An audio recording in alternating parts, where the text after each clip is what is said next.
Okay. Sorry, I was preparing. I post on Twitter.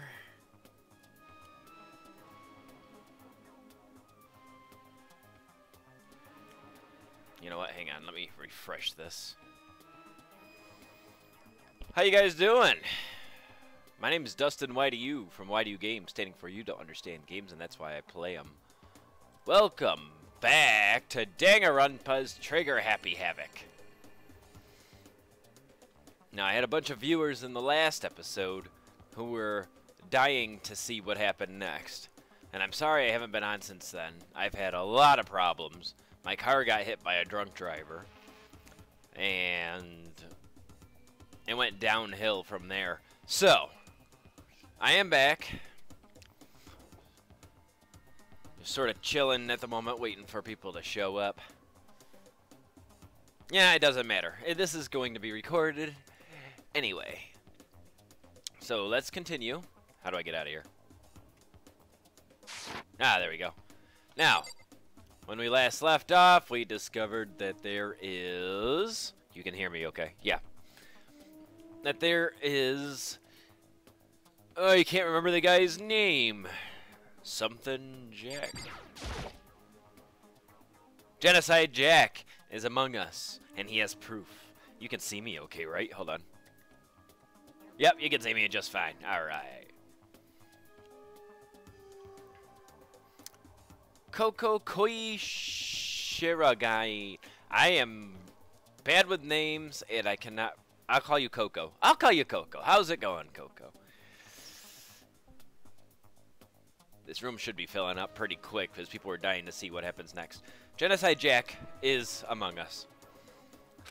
Could you let me see it? That's fine. Well, you didn't beg, but I guess it's okay this time. Feel free to look at it while you're in here, but you can't take it with you. Oh. Murder cases of Genocide Jack. Top secret.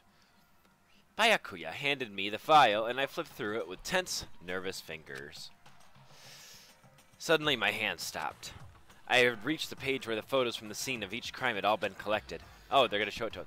Oh, they all look the same. The names of Genocide Jack's victims ran on several pages. Which one is your favorite character? Oh, what's his name? Taka? Is that his name?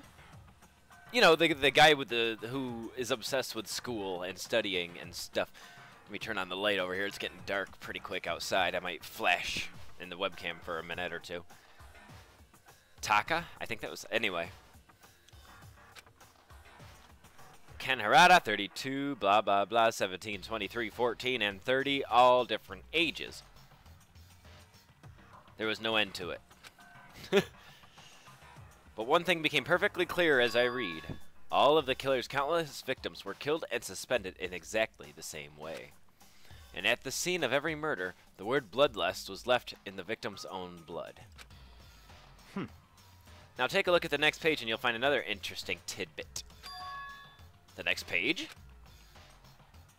Oh, I'm horrified again. Profiling results. All of the crimes took place either on weekdays, at night, or during holidays, either day or night. The most common time for the killings to take place was on holidays in the afternoon. Based on these facts, it could be suggested that the suspect may be a student. Evidence suggests that the suspect lingered at the scene, but when they did leave, they were in a panic. Because an eyewitness has never come forward, it's unlikely there was an external reason for this. This confused behavior suggests. Confirmed? I think I said the wrong word. That the suspect may potentially suffer from a dissociative identity disorder. So, in other words... The key point here is that the culprit may well have a split personality, like that girl we were seeing earlier. Don't tell me they're just giving away who the murderer is. I don't think they would do that. Like the kind of thing you see on TV. I'm part of another totally unbelievable story. But this is way more unbelievable than anything else up till now. Or maybe it really isn't. I don't know. I feel like my mind has gone numb. Been added to the truth bullets. Oh! Let's go. We should get going. Where are we going now? Anywhere but here. We finished our business here, haven't we? Ah, wait, Byakuya! The person who was watching left, I think. As usual, Byakuya turned and left without another word. I hurried out of the library to catch up. Well, this is where we part ways. I have some things I need to take care of before the class trial. Just all of a sudden like that? I don't have time to play with you. Come on, enough of your annoying misapprehensions. Did you really think we'd be together the whole time? Take responsibility for yourself and do something useful. Move the investigation forward on your own. Goodbye. Yeah, what he said. Just like that, he was gone. And as quickly as he asked me to join him, he cut me off. In the end, I felt like I was just some plaything getting tossed around. At the same time, I uncovered some really important clues thanks to him. Genocide Jack, he's the one that killed Chihiro, and that murderous fiend is one of us. But who is it? I have to find out no matter what it takes. And to do that, there's somewhere I have to go investigate one more time. I have to go back to the crime scene, the girls' locker room. I should check the boys' locker room too. That's what I was thinking. And the others might have to come with some info. Yeah. I need to find out everything I can. I can talk. Now. Notice how the lights are off every time I turn? Ha. Okay. Where am I? Map. Map? That's not map. There it is. Ha! I was next to it, and it went the wrong direction.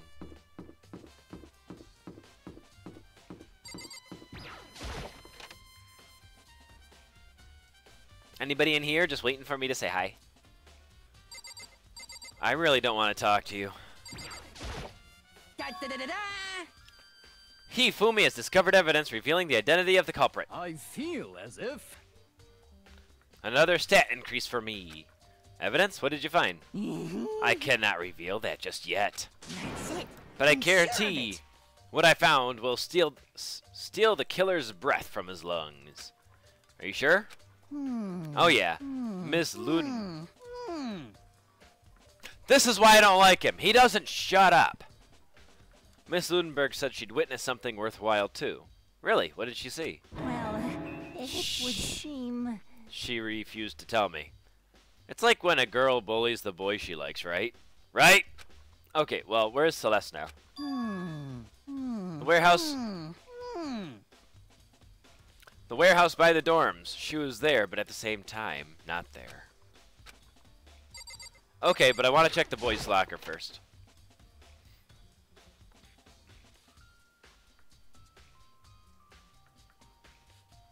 That picture's different. These are guys. That was in the girls' locker room. Tornado. Somehow it doesn't quite fit why it's in the boys' locker room. Why is it in the boys' locker room? Oh, hello. I didn't even see that. Strange stain on the carpet. What is it? Okay. That's it. That's it. All right.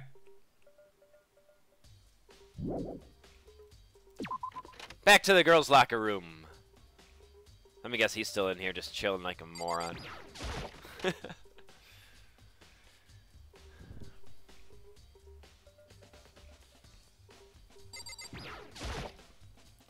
bloodstained poster is blood most worthy part, but the big-breasted swimsuit model is pretty noticeable too. The girls' locker room doesn't seem to have the kind for this place you'd find something like this. Oh, but wait, that reminds me. The poster in the other locker room is... That's right. There's definitely something strange about this. It's a poster of the popular boy band. There's a poster of the big-breasted swimsuit model. Could the posters have been switched? In other words, it was a guy. How much you want to bet it's that rich guy? But if they were, why? What reason would they have? Maybe I should talk to someone who knows a little bit more about the locker rooms. Like Monokuma. The 2 locker room posters have been added. Yes! Hey, big boy. I'm going to talk to you for a second. Real complex about being weak. You heard your hero talk about it, right? I need to get stronger. Explains the trip down here, but does she really need to get stronger that badly? Oh yeah, we already said all this.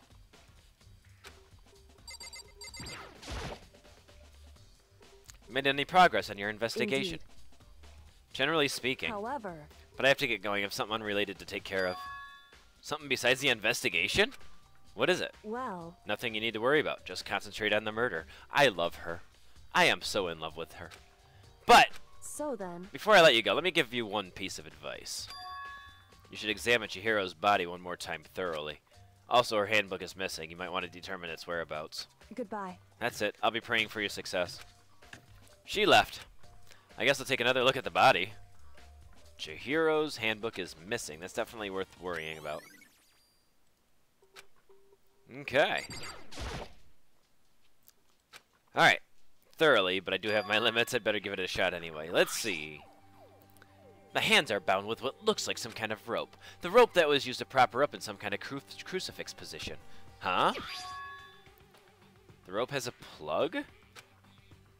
So this isn't rope. The more I think about it, the more it's not the only thing that concerns me. Her fatal injury was the blow to the head, which means someone struck her in the head in order to kill her. That's right. The issue of her being suspended and the fatal blow. At first I didn't see any reason to think too much about either of them. They're all done with scissors.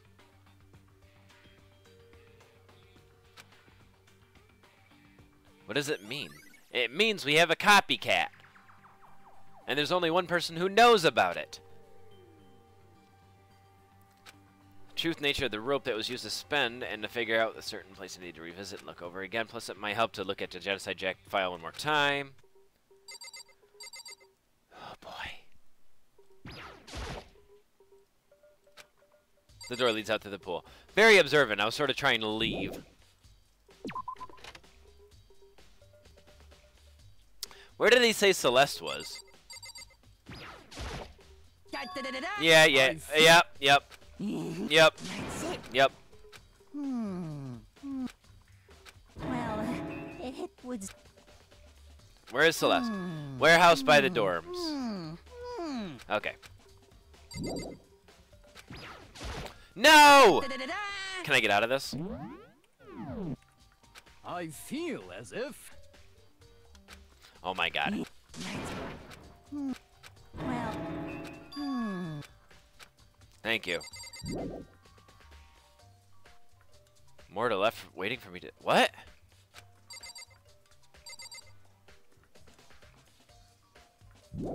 Oops. Well, that's why I couldn't leave.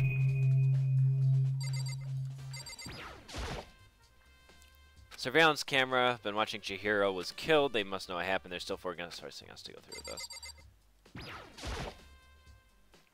Is that a real gun? Why is something like that here?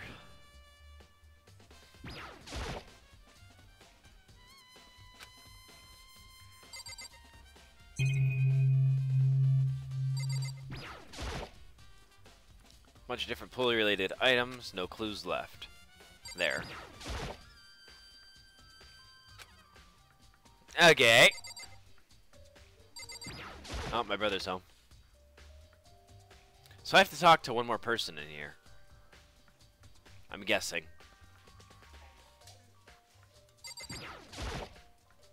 You spend... There it is. Spend a lot of time exercising with the girl in the girls' locker room. Right, Sakura? Of course. I've used it nearly every day since it opened up. Sometimes Hina and I use it together. Hi. Okay then, let me ask you something. Do you think the posters in the boys' and the girls' locker rooms would have been switched? I'm sorry. Sorry, I can't say. I never really paid attention to posters. However, Okay. But there is something that's been bothering me about the locker room. You see, I like to drink a little protein coffee every time I finish exercising.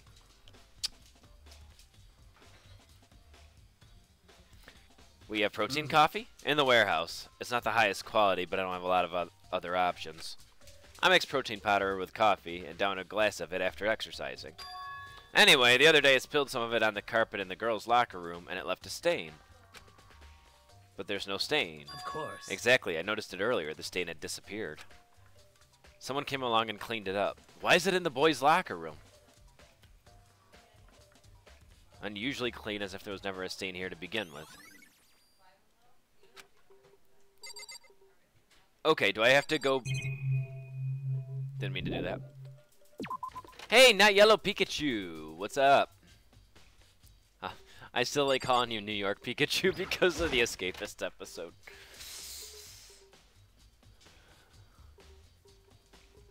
Okay, can I look at this again? And yep. Okay, we already did that. All right. Does that mean I can go now? Yes. Oh, thank you. Now, right, she's downstairs.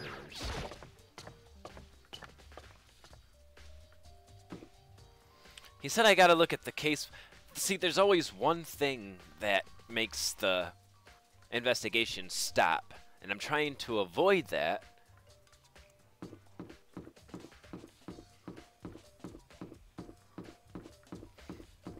Until I got all the clues, because I don't think I have all the clues, and I'm like, which one is... The last one was easy, once you watch the DVD one more time. Where the hell is the warehouse? Oh, it's this way.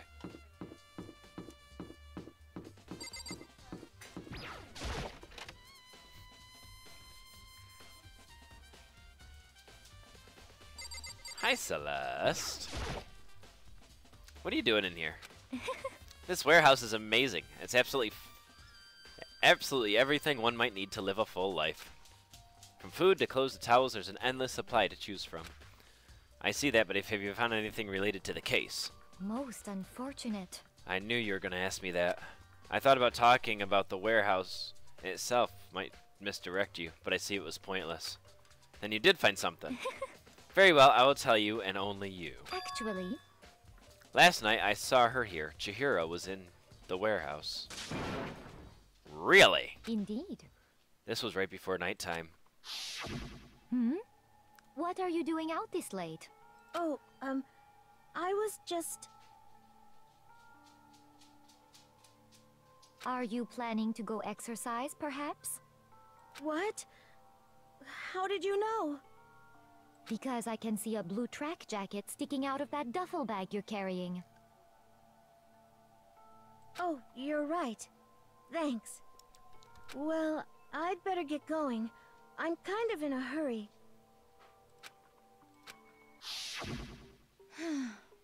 She stuffed the jacket into her bag in a hurry. It was almost like she was trying to hide it. And just like that, she was gone. Yes, indeed. I assumed she was merely stocking up to go exercise in the morning, but it would appear she ignored the nighttime rule and headed directly to the girls' locker room. If she hadn't broken her rule, none of this ever would have happened. You get what you deserve, I suppose. Yeah, she was the one that died. So apparently, she went into the girls' locker room late at night in order to exercise without anyone knowing. But the strange thing is, there was no trace of the track jacket or duffel bag Celeste said she saw Chihiro carrying, which would mean the killer would have gotten rid of it. Okay. Now, where's that protein stuff? Is it in here somewhere? Oh, that's no help. What's this? Noteworthy. Nothing noteworthy. Okay.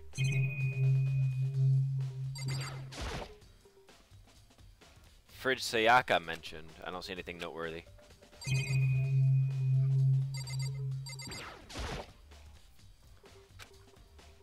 Towels, jackets, like they've been put together.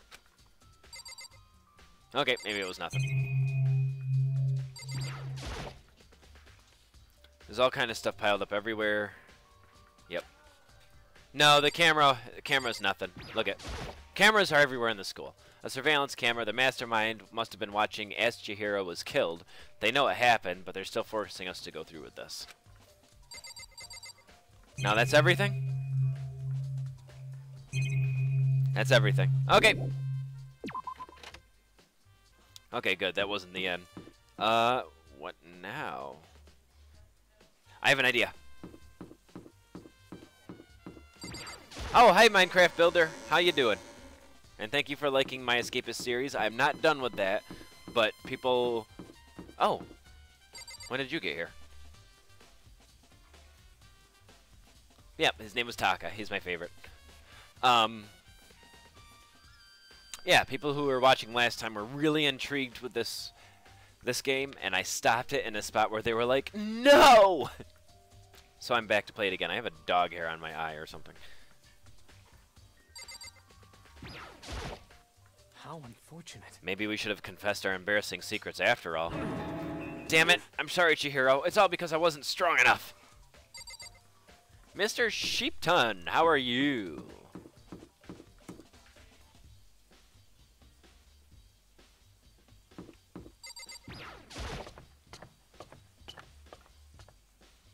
Okay, now, there's something I'm a little concerned about. I have to go into the girls' or actually both locker rooms to check it out. Let's go into the boys first. Oh, Sheepington, I'm sorry. Did I call you Sheepington? I'm sorry. I don't know what I called you. Okay, so there's nothing in here.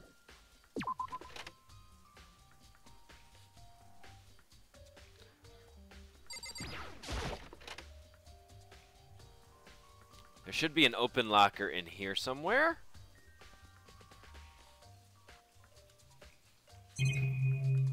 Oh, I thought there would have been. Okay, nope. I'm wrong. See ya. Wait a minute. There was a gym. That's probably a dumb errand. But I'm going to go check it out anyway because I like to be thorough. Remember virtual gaming? I do.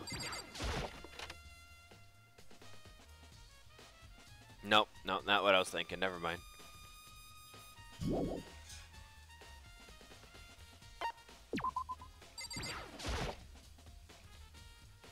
Okay, no clues.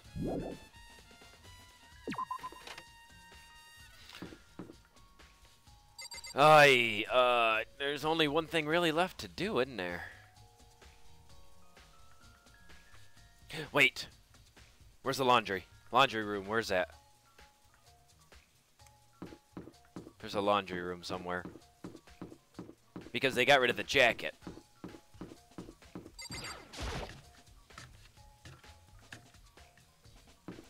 Laundry room. Change his name to On Air Gaming. Oh.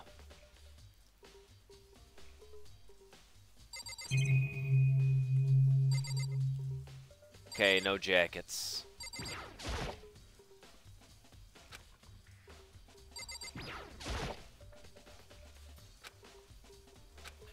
Okay. Yep, it was I like to be thorough, and I'm pretty sure that wasn't it. Alright, time to finish up the case, because I'm pretty sure we did everything. Okay.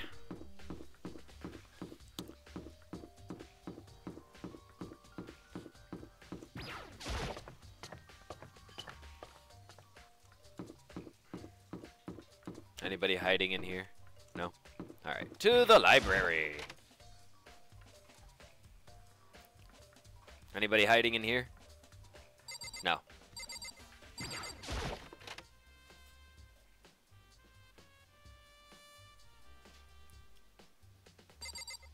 Alright, now which one was the case? Was it this? Secret Council. Yep. Genocide Jack, there it is. I know it's around here somewhere. It's gone! Did someone take it out of the archive? The only one who did do something like that. But Byakuya. I gotta find Byakuya.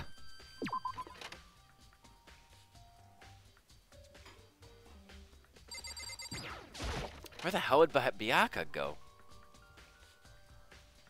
I clicked the wrong button. The worst part is waiting for the room to load.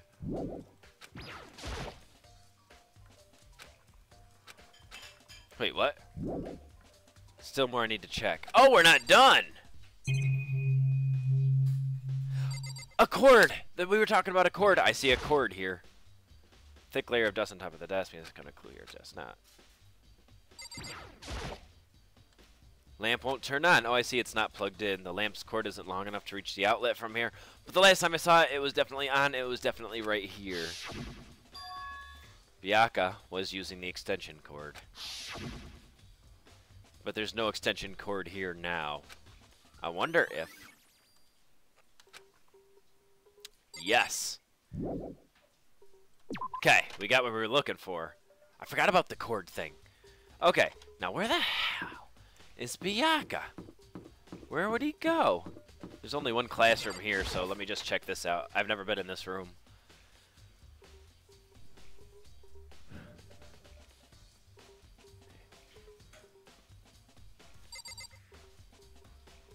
Reality isn't everything. I can't even be sure if the clock is right. Okay. Nope, nothing in here. Alright. Oh, Biyaka. Where is you? What the heck is the point of this hallway? It leads nowhere. What is this area? Oh, it's another classroom. Alright, why not?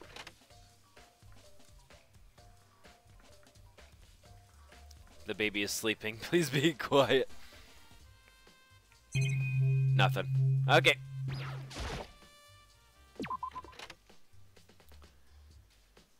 Is he in the bathroom? No.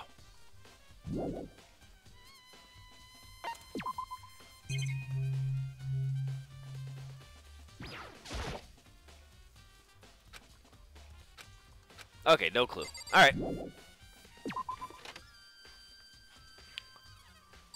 I gotta find Biyaka. I don't know where he could have gone. I checked the boys' locker room. I didn't go to all the way to the pool. I'm freaking going through everything to make sure I got everything.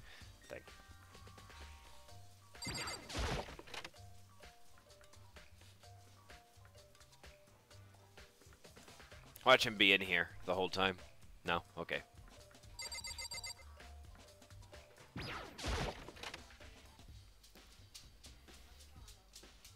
That is one hell of a pool, though. Is it the guy? Bring him to me. Hold on. 1 second.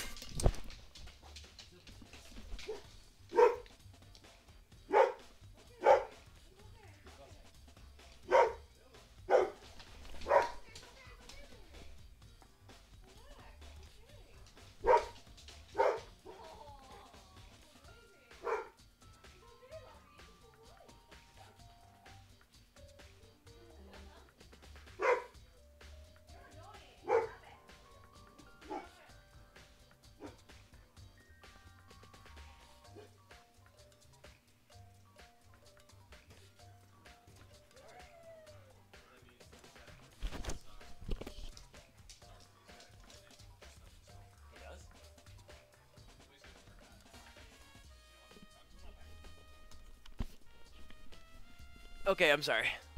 I don't see anyone.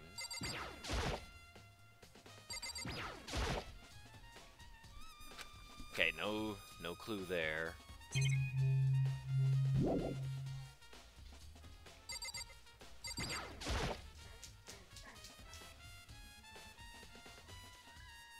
Nothing.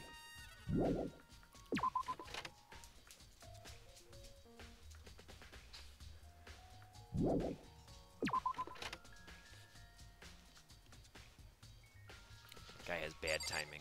The guy's here to fix our stove, so timing is horrible.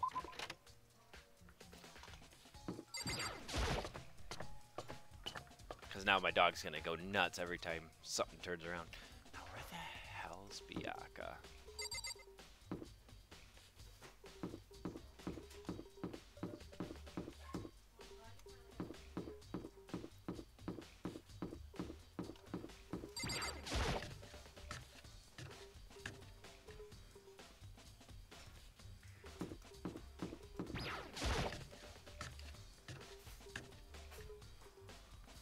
Because I'm looking for him, right?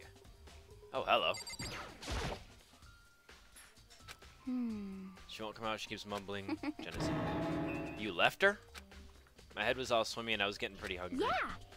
Oh, but don't worry. I'm going to head back as soon as I'm done eating. Toko's not exactly pleasant, but I'm still worried about her. She's going to die. What do you... A donut!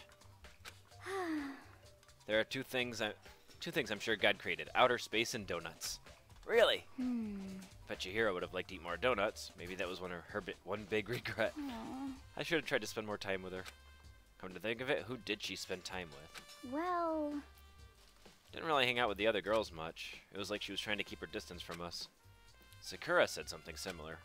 She said even though you and her invited Chihiro to exercise with you, she always refused. yeah, totally. Yep, it's true. And it wasn't just us either. It's like she stayed away from all the girls. Was she shy? I don't know. She talked to all the boys all the time. Isn't it kind of weird to be shy around your own sex, but totally fine with the opposite sex? Oh, wait, maybe.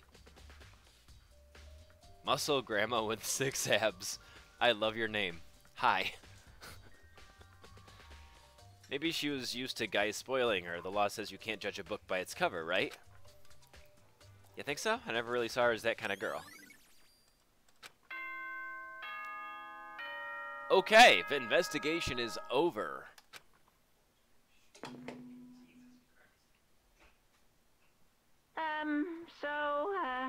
I'm getting tired of waiting. Shall we just plunge right in? It's the moment you've all been waiting for. The class trial. Class trial, guys. You remember where to meet, right? Please go through the red door on the first floor of the school. See you soon. Right back.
And I'm back.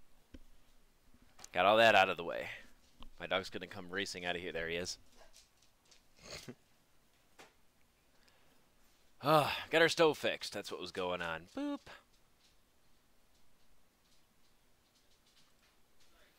Okay. Let's begin the class trial, or it's about time to begin. We don't get it. The red door. Here we go. This is the trial, guys.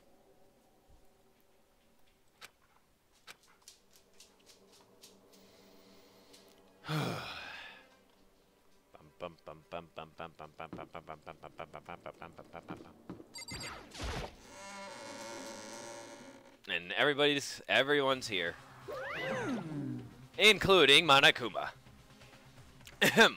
So, is everyone ready to... What? Am I blind, or are we missing someone? Yo. Yeah, Toko's not here. Huh? And Toko is... Welcome back, Mr. Sheepington Gaming.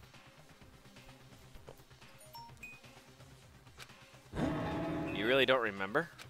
Come on. Kidding! I'm just kidding. How could I forget that little nut job? She's a crucial part of the class trial this time. She's dead. What are you gonna do? Okie dokie. I'll go ahead and drag her out of here kicking and screaming. Oh, wait, no. That's not the dead one. Who's the dead one? She's the one that's gone a little insane. Just one moment, please. And just like he said, a few minutes later, he appeared dragging Toko behind him. I told him I didn't want to, but he forced me. I can't believe you would drag a girl around. Terrible. You're terrible. Phew. Now everyone's here, right?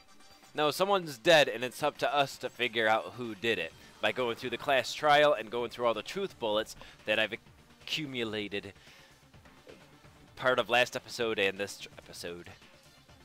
Okay, then. Hang on. My cord is all wrapped up. Okay, good enough.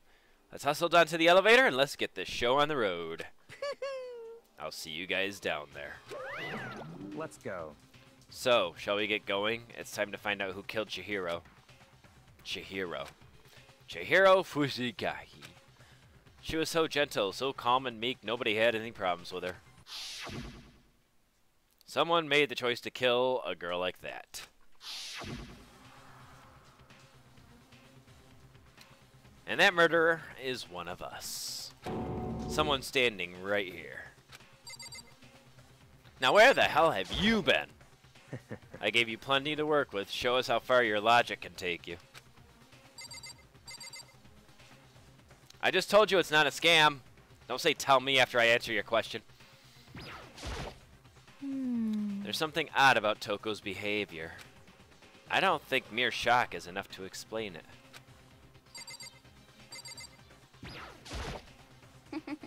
I guess I wasn't much help at all on this one. No, you were eating a donut. Okay, you talk too much. Hey, come on. Fucking Toko, man. What's got her worked up? How very sad. I must admit, for being 3D, she was quite remarkable. Of course, just the idea of 3D makes me cringe.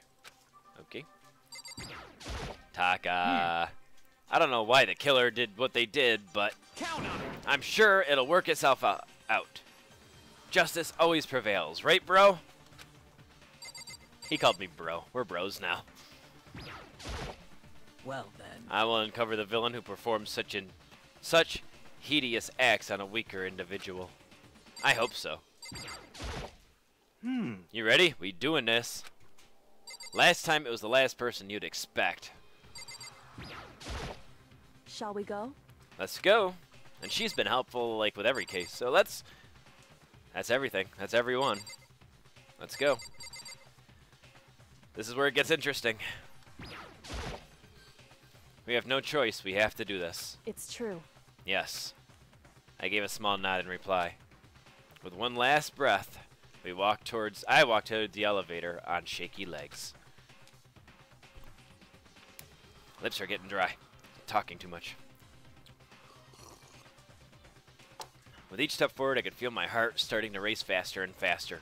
As soon as everyone was on, the elevator began to descend. I couldn't get a handle on my emotions. I couldn't stop speculating.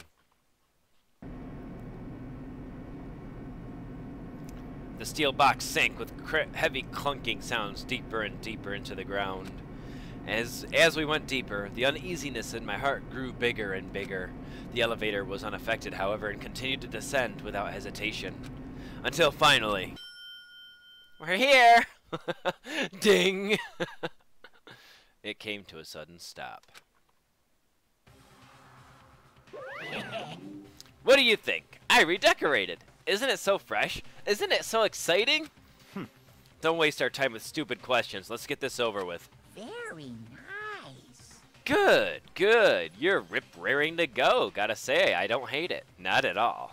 Well? Okay then, let's get this show on the road. Thrills, chills, kills! Everyone!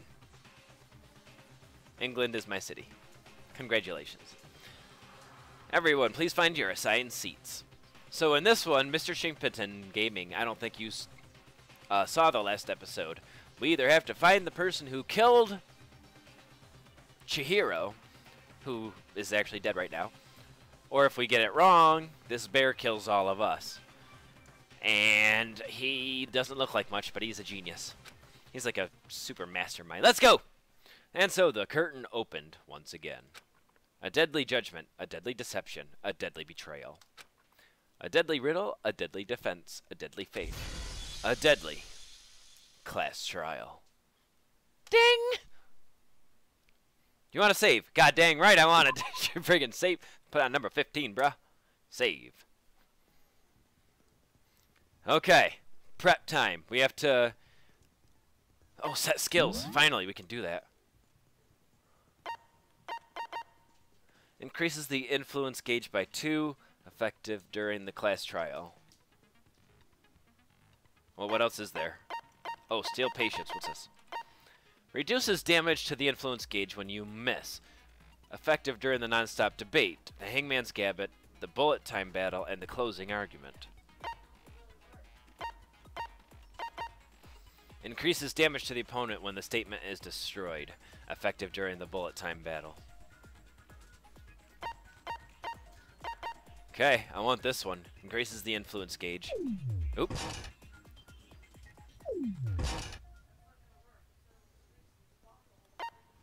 So, how do you...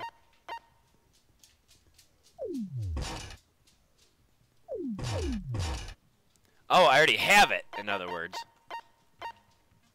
I don't have steel patience. Now I have steel patience.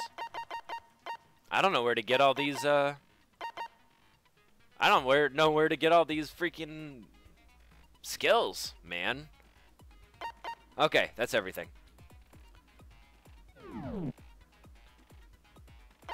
Open e-handbook. Truth bullets. Review the evidence and witnesses' accounts.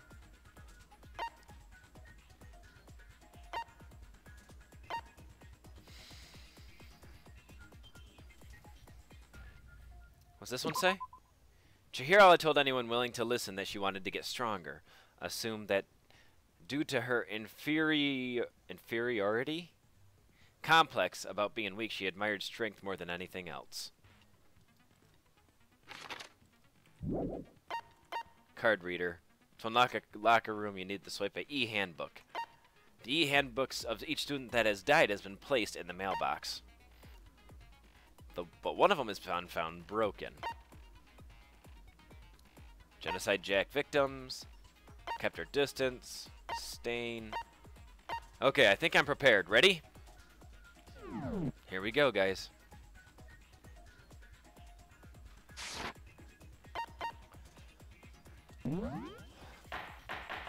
Trial! All rise. Let's begin with a basic explanation of the class trial. So, your votes will determine the results. If you can figure out who done it, then only they will receive punishment. But if you pick the wrong one, and I'll punish everyone besides the Blackened, and the one that deceived everyone else will graduate.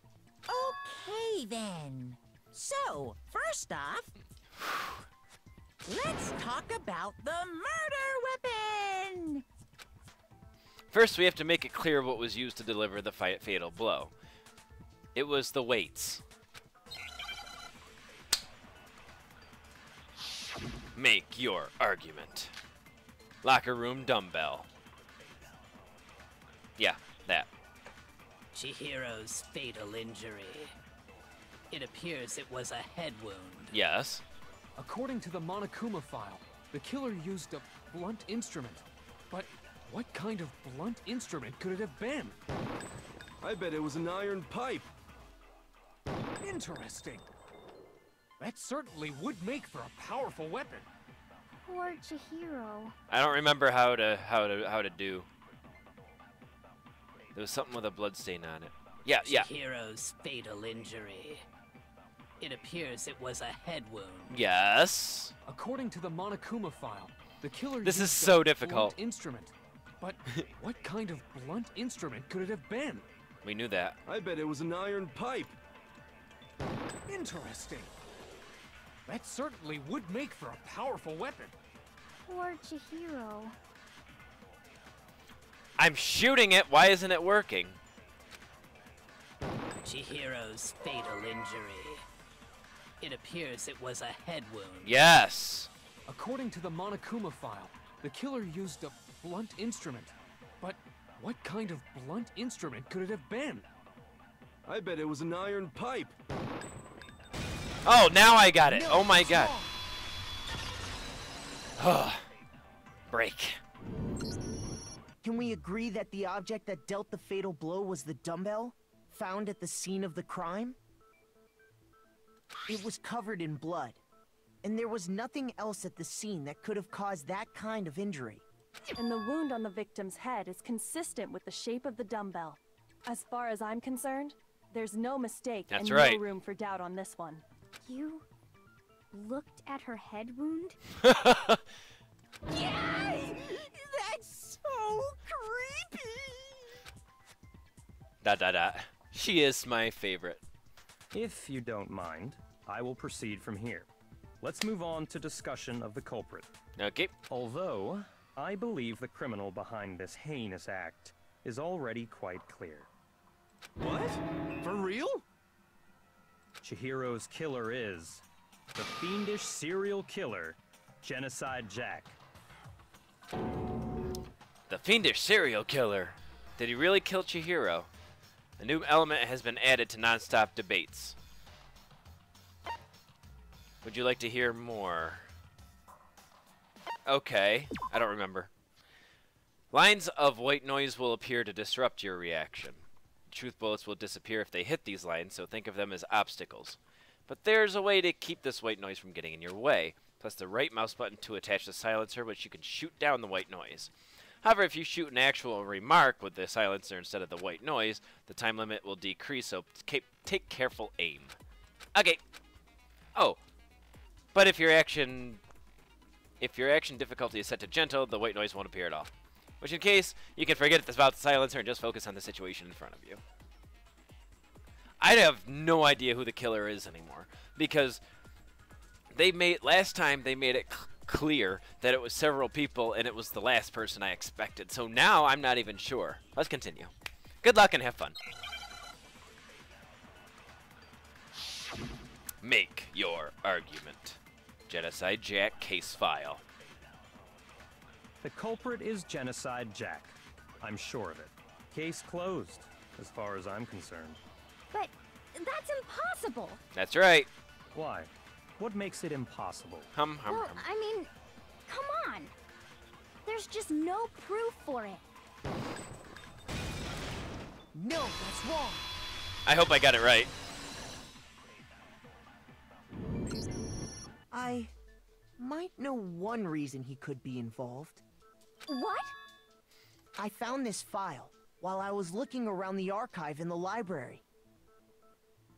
I guess it's some kind of confidential file the police put together about the Genocide Jack case. What? That's kind of weird as shit, isn't it? What was something like that doing in the library? The why of it is probably more trouble than it's worth. So let's forget about that for now. More importantly, it outlines all the specifics of every Genocide Jack case in exceeding detail. According to the file, there appear to be 2 defining characteristics in every Genocide Jack case. The first is that a bloody message is found written at the scene of every murder. Oh, that's right. Boob lust. No. It's actually bloodlust. But more important is the other characteristic, and it's something that has never been made public. That's my point. I'm starting to think he did it. Muscle 98-year-old grandma with 6 abs. I think he did it because he said nobody knows about it. Only he screwed up. He used wire instead of those scissors. Never made public? What the hell is it? Why don't you tell them, Makoto? Alright. Okay, the other characteristic of every Genocide Jack case which the world doesn't know. If I'm not mistaken, it has to do with the positioning of the body. How the victim was positioned. I got it! I got it! Apparently, in every Genocide Jack case, the killer suspends the body in a certain way. Other than the killer, the only people who know about this are the higher-ups in the police department. However, Chihiro was most definitely suspended in the same way. So, how did the culprit know about this when only high-level police officials were aware of it? There's only one logical answer I can think of. It's because the culprit in this case is the real Genocide Jack. It's a fake. No fucking way! You're saying Genocide Jack is one of us? Yes. In fact, it's Toko. Notice how there's no music going on now. What? Genocide Jack's true identity is Toko Fukawa. You lie! What? Hey, okay, wait, hold on a sec. Toko has, like, bloodophobia or whatever, remember? What kind of serial killer is afraid of blood? Is Toko Genocide Jack? The answer is yes and no. Another riddle. She has a dual Why personality. is it so complicated? It's a riddle for sure, but I feel like I understand it. What it means for Genocide Jack to be Toko is also for not to be Toko. The answer is that she's not just one person, but multiple people. That part's true. Hangman's Gambit.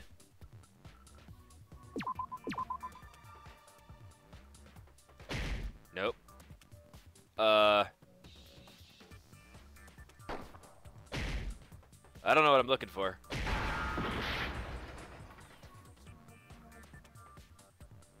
Okay.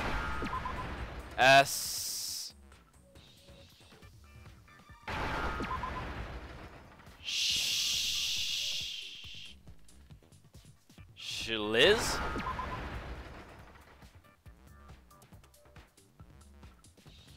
I don't know what the last one is. Oh. Oh, okay. Now I understand. Shizo. I don't. Tell me. Because Genocide Jack has a split personality? Oh, schizo. Oh my god. Dustin, how do you spell schizo? Like that? Huh? I think I read that somewhere in the file, too. They thought that the suspect might have... what did they call it? Dissociative identity disorder. Yeah. Oh, okay. But still, to go and say that about Miss Fukawa is... perfectly acceptable. Toko's strange behavior after seeing the body is proof enough that she has a split personality. One thing that Toko could have split personality has to do with her behavior. Her behavior changed. I got it!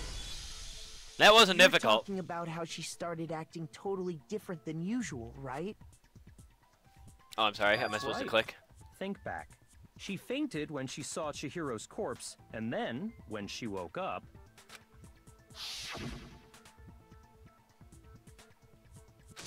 Yeah. Whoa, is that a dead body? Hey, are you dead? Yeah. She did hit her head pretty hard. The world has a front and a back, a top, inning, and a bottom, a sea of truth, and a web of lies. This is quite concerning. I mean, she sounds completely different. She was acting funny, that's for sure. That melancholy tone of hers completely disappeared. Don't go assigning adjectives to my tone without permission. Not to mention, once she regained consciousness and saw Chihiro's body again, she was utterly calm. In other words, within her is one personality that can handle blood, and one that obviously can. So when Toko trapped herself in her room, it's because she was scared of Genocide Jack? This is really good for my vocal cords, by the way, because all the dialogue is just put right out there.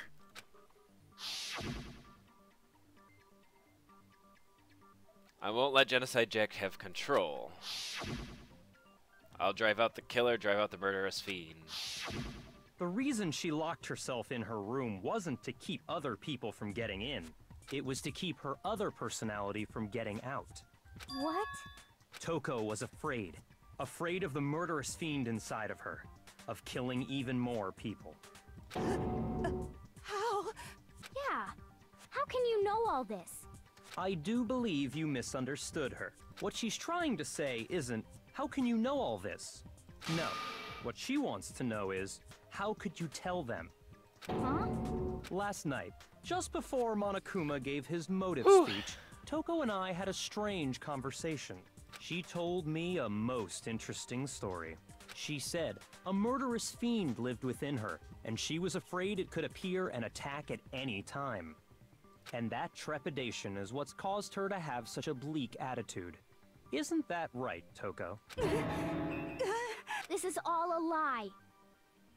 Right, Toko? You said you wouldn't tell anyone. Oh, damn. What? Even the bear's doing this. You promised. I can't believe you lied. You have only yourself to blame. You came to me with your tragic little story. I didn't ask you to. This is the real world, not some romantic fantasy fairy tale. I don't feel like she's the killer, though. Besides, you broke your promise first. You said that as long as you were here, no matter what, you wouldn't let Genocide Jack kill anyone. But in spite of that promise...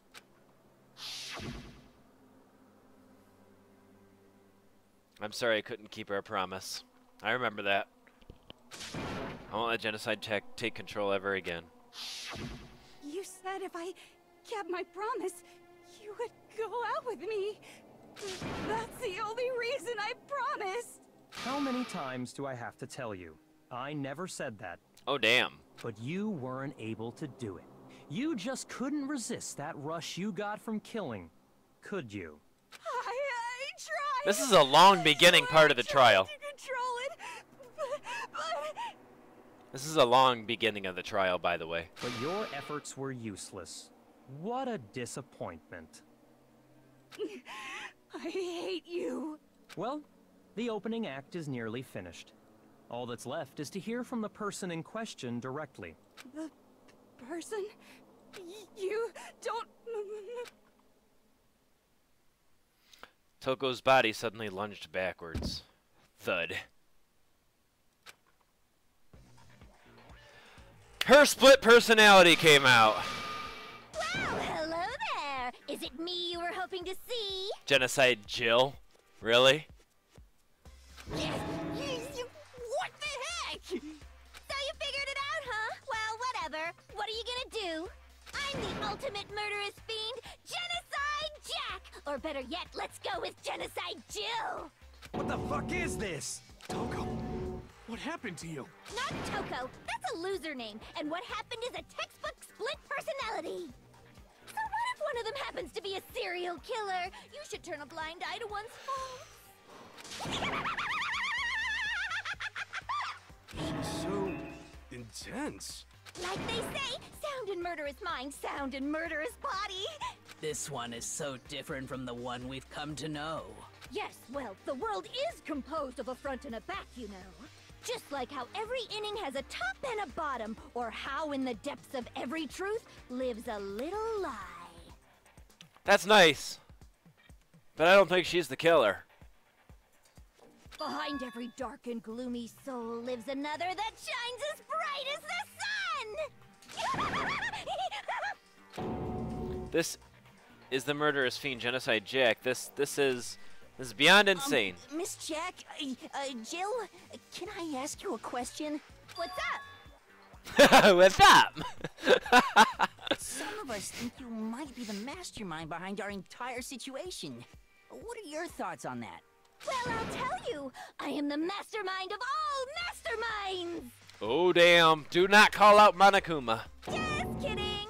That's right. Then it's not true? Of course it's not true! How dare you try to link me to that creepazoid? And another thing, the police and government and society in the outside world are totally powerless! I mean, they just let this idiotic bloodthirsty maniac go buck wild all over town! Sure, I'm a bloodthirsty maniac, but life is pain, right? To live is to hurt other people. This is a hell of a story. It's a necessary evil if you want to survive. The act of living itself causes pain for everyone. You realize I have more truth bullets by a long shot. So if you're just admitting it now, which I don't think you are, you're just making everyone crazy. Maybe you want to kill everyone, and that's why you're trying to make us choose you. Am I close? Just kidding again! This should be enough to convince you. This murderous fiend is responsible for Chihiro's death. Nope. There's clearly a motive, so there should be no doubt. A motive? Remember what Monokuma told us? If someone didn't murder and graduate within 24 hours, an embarrassing memory or secret would be revealed. To the outside world. Well, let's assume that Toko's secret was about Genocide Jack. If a secret like that came to light, Toko's life would have undoubtedly been forever ruined. So she had a very clear motive to never have that side of herself exposed. That part's true. Interesting. Very, very, very interesting. But sorry, as much as I hate to admit it, I'm not the culprit. Huh? I knew it! I knew it, boy! But I cannot imagine anyone other than you could murder someone in such a bizarre fashion. Maybe so, but nevertheless, it's the truth. Do you really expect any of us to believe you? Yeah. I could never believe a word you say, you monster! Maybe she's totally right about that, but something's still bothering me. What she said, I need to get more details of all this. Here we go! Finally, part 2. Oh my god. Make your argument. Status of the dead body. Sorry, but I didn't kill anyone! No, you're right. You say that, but do you really expect any of us to believe it? Me. Perhaps if you had an alibi, that would change things. Nope. Oh, an alibi, huh? Now we're talking! When you compare your past murders to this incident, the modus operandi matches completely. What more proof do we I need? shot it! Come on! Okay, I have to go through it again. Give it up. You killed her. Yeah, I know. Then my guy says there's something that doesn't make sense. Sorry, but I didn't kill anyone! You Oops. say that, but do you really expect I didn't any mean of to us shoot. believe it? Perhaps if you had an alibi, that would change things. Come on, come on. Oh, an alibi, huh? Now we're talking! When you compare your past murders to this incident, the modus operandi matches completely. Nope. No, that's wrong. Whoosh. Are the methods of murder really exactly the same? I'm not so sure about that. Ha! I think there's a slight difference between the Genocide Jack cases and this one. There's a big difference. My character's kind of a moron. Huh? How's it any different? Uh-oh, you don't know? Well then, human garbage, let me tell you! Scissors. I murder with passion and conviction. I consider myself a professional, and I have a very particular way of doing things. Imagine you go to a fancy Italian restaurant. They're very picky about the noodles, the sauce, everything. But what happened to Chihiro? It'd be like if that same Italian restaurant started using ragu or Chef Boyardee. Isn't that a copywritten? This is no creation of mine. Let me rephrase that in a way that maybe makes more sense. There are two clear differences between the Genocide Jack cases and this one. The one clear difference between the murders is... Yeah, I know. The style of the blood message?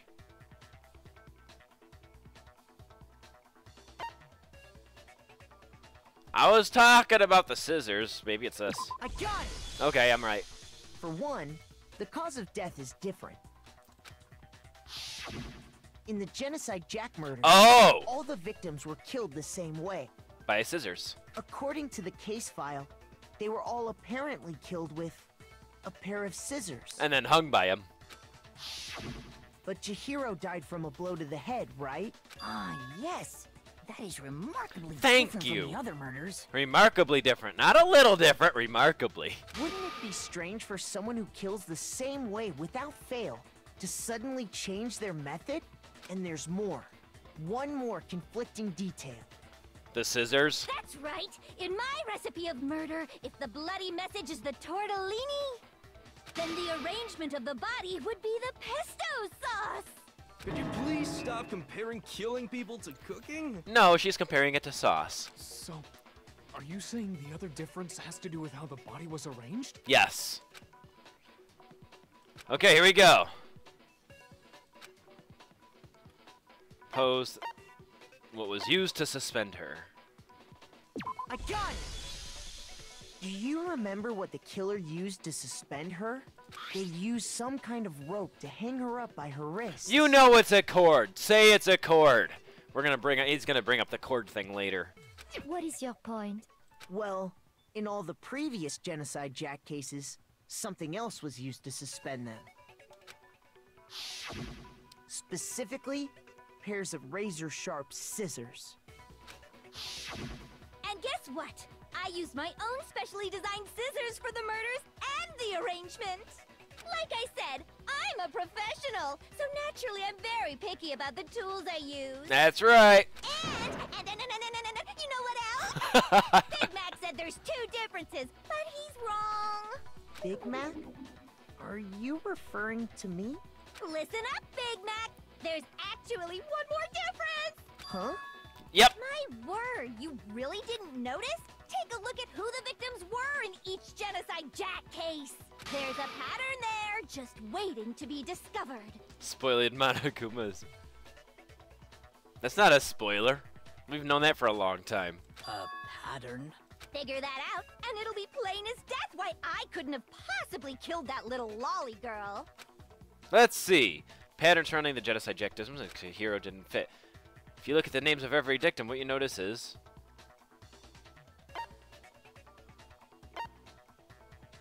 a girl? I got it! It was a... Is it because Chihiro was a girl? Bingo! Bullseye! Right on the money! What are you talking about? In all the Genocide Jack cases, all the victims had something in common. They were all guys. Yep. Yep. There was no end to it. They were all guys? Yep. That's right! The people I kill with such passion and conviction are all adorable little men! I can't believe I said it! I'm so embarrassed! The hell is wrong with you? I can't help it! I'm just a full-throttle boy-on-boy fangirl, and the mopey side of me just hates it. But now I'm on the fast track to becoming a full-fledged fan madam!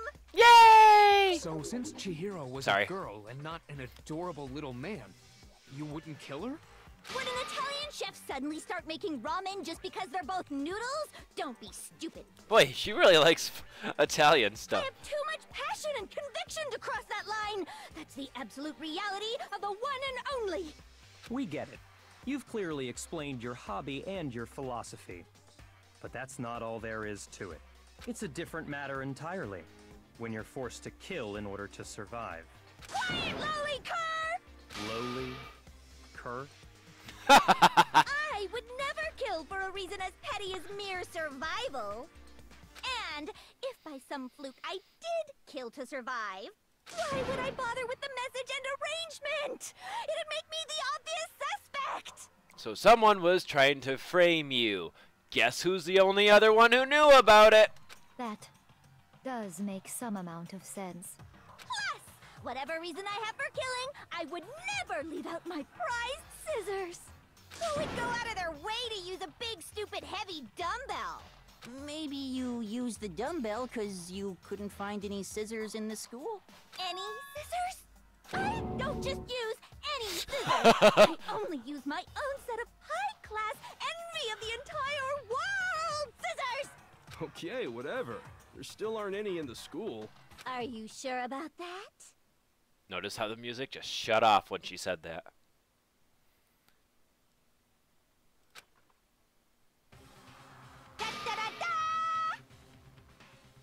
Oh no, you're gonna die, aren't you? Monokuma, I don't think he's gonna like that. She's fully equipped! That's right! So I can kill anywhere, anytime! Why would I resort to dumbbells or rope when I have my trusty scissors by my side? Go ahead, tell me I'm wrong! You can't, can you? Gutter dogs, all of you! Not to mention, I have no clue how to tie a good knot. So rope's totally out of the question anyway! I have no idea what's going on anymore. Could such a heinous villain really be innocent? Well, we've already proven that, but okay. But the body really was suspended, right? And nobody but the police knew about that. Yeah. That's why we figured it had to be the real deal and not some copycat killer or whatever. Actually, hold on. There is one person that could have copied Genocide Jack cases.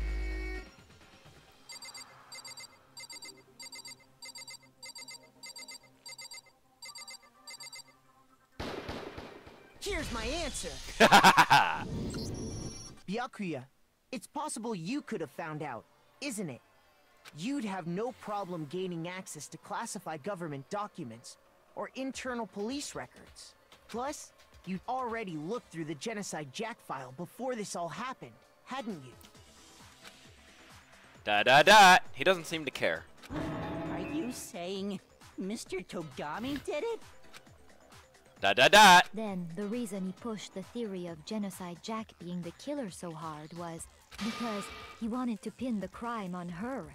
So, he rearranged the scene to disguise it and make it look like I put my stamp on it. The adorable glasses man was behind it all. Oh, I'm on fire! Well, Byakuya, what's your response? Yeah. I see. So now the suspicion falls on me. Then Yep. I must ask, when would you say I began acting suspicious? Surely you must have an answer. Thinking about the way it. you were acting right before we discovered the body was a little strange. In the locker rooms, they're suspicious, very suspicious indeed, wouldn't you agree? Suspicious? Nobody searched the locker rooms. Let's start with the girls' locker room. You wanted to go to the girls' locker room right away, right? But since you're a guy... I should have naturally thought of the boys' locker room first. Is that what you want to say? The victim was Chihiro, a girl. Hence why I said we should check the girls' locker room. Nothing strange about that, I'd say. We didn't know it was Chihiro. On the contrary, there's something very strange. Okay then, what's so strange about it? Go ahead, share with the rest of the class. Yeah. A new element. Okay, let's hear about it. Next, we're gonna add something called Truth Flashback. You aim at a weak spot and hold down the left mouse button. Then you memorize that weak spot. This memorized phrase can only be shot once as a single truth bullet. If you shoot or change the truth bullet, it will disappear from your truth cylinder. However, you can use this flashback feature as many times as you want. If you don't seem to have the answer or a lie to contradiction in your loaded truth bullets, it might be wise to memorize all weak spots and yeah. Well, just have to use your keen wits, won't you? In this case, though, I will say if you don't use a flashback, you won't be refuting anything. Well, then, good luck and have fun. Make your argument. Monokuma file number 2. So, you said Byakuya was acting kind of weird before we found the body. Yeah, that's true. He was acting weird. How? If you're presented with the opportunity to check out the girls' locker room, you absolutely take it. That's a natural reaction for any guy. Yes. The victim was Chihiro, who was a girl. Would you think there was a mistake lurking in what I said? Shoot. You okay? So, all right. We was didn't know. Kind of weird before we found the body. Okay, I can't but continue. He was acting weird. My bad. How? Don't eat me. Hi. How are you? Opportunity to check out the girls' Little Man Gaming's here. You're late. You absolutely take it. That's a natural reaction for any guy. The victim was Chihiro, who was a girl. Yeah, but you didn't know So, that. Of course, I would suggest we check the girls' locker room first. Yes. There was no time for pointless distractions. You didn't know it was Chihiro. What's so strange about that? I wish you'd taken me with you. That was all of it? I realized a clear contradiction there. Doesn't make sense how he could have known before we found it. Okay, I need to make that contradiction clear. So, you said Byakuya was acting kind of weird before we found the body. Nope, not that. Come on, don't scare me like that. Makes me think something's weird. Okay, continue. Go ahead. So, you said Byakuya was acting kind of weird before we found the body. But he was acting... Hold on, escape.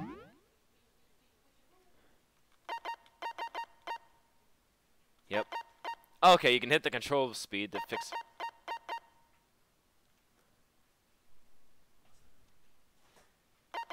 Hold on, there's something...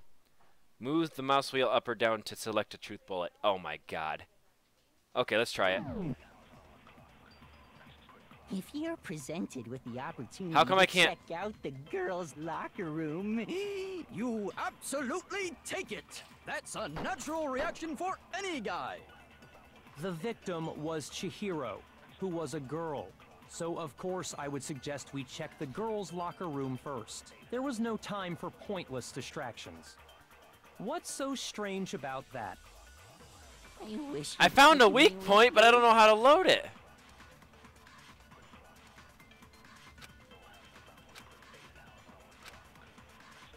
So, you said Byakuya was acting kind of weird.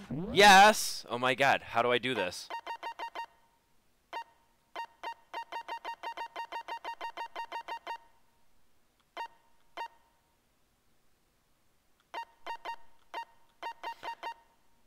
Hold down the left mouse button. You can use that weak spot as a temporary truth bullet for later in the argument. These flash...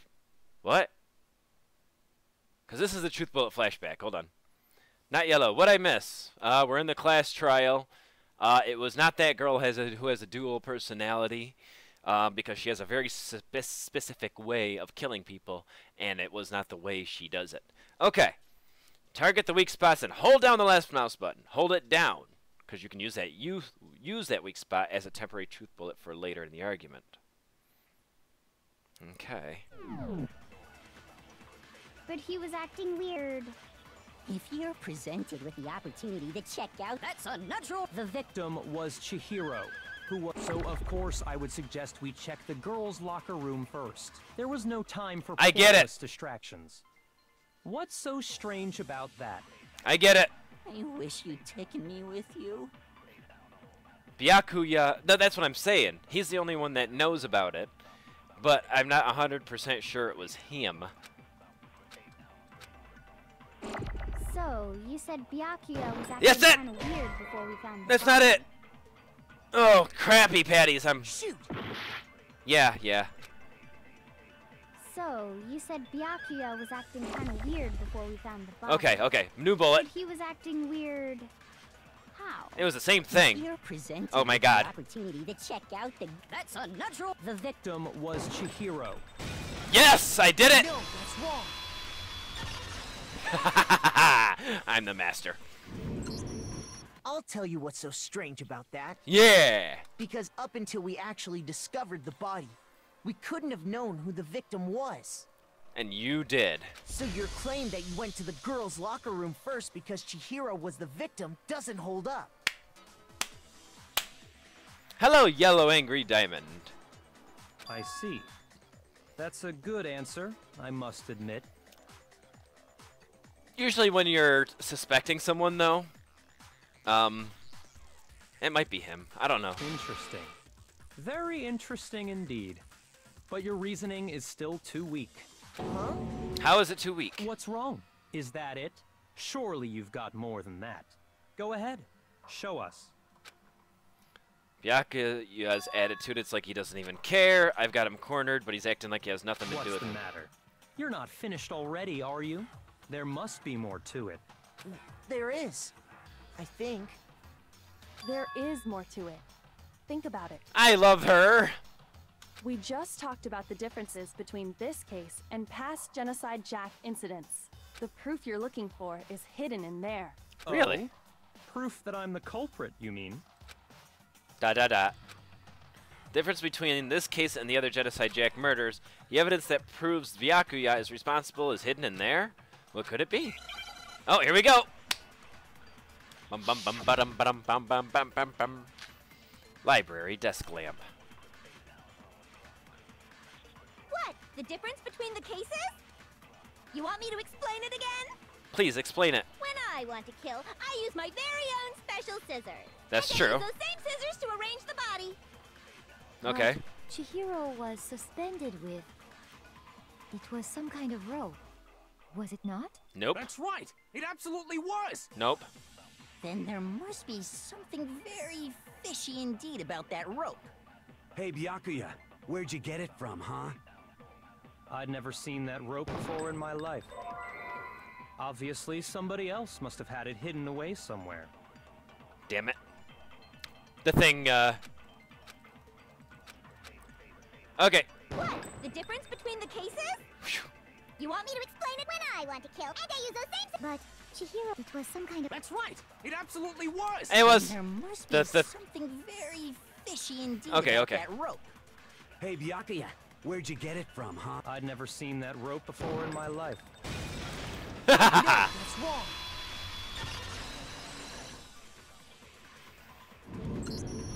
Actually, I'm pretty sure you have seen it before. Because, you see, that rope, or should I say... cord? That extension cord? What? An extension cord? Well, you guys suck at investigating. Byakuya, you've used the extension cord in the library more than once, haven't you? And the same extension cord that was in the library all this time?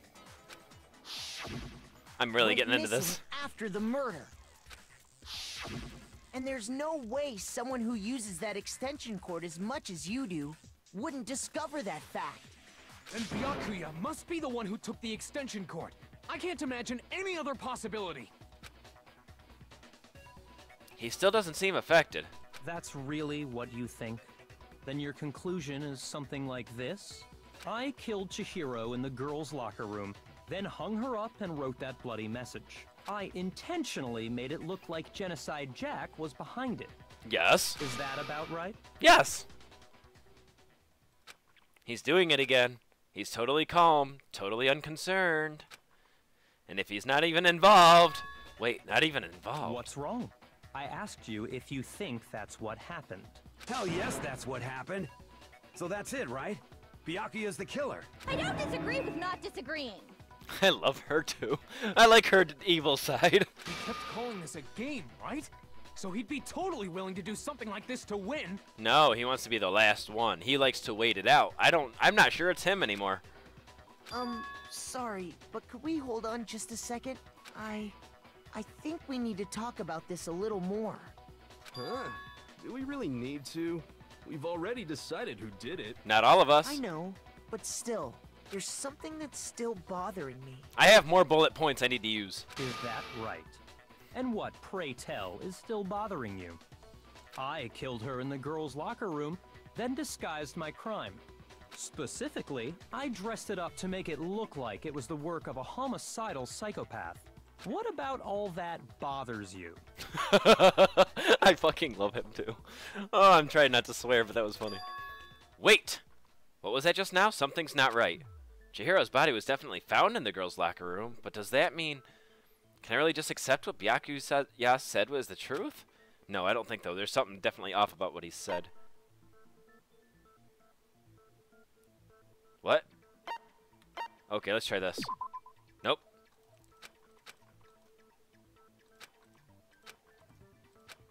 Shoot. Yep. You know, I embarrassed myself.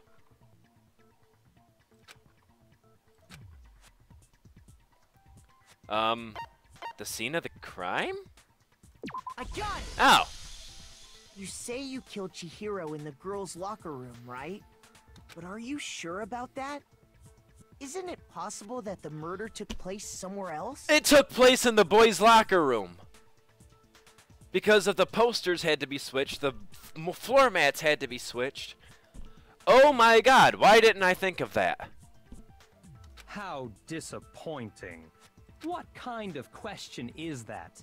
Even in the world of disappointments, this is a true letdown. She was found dead in the girls' locker room.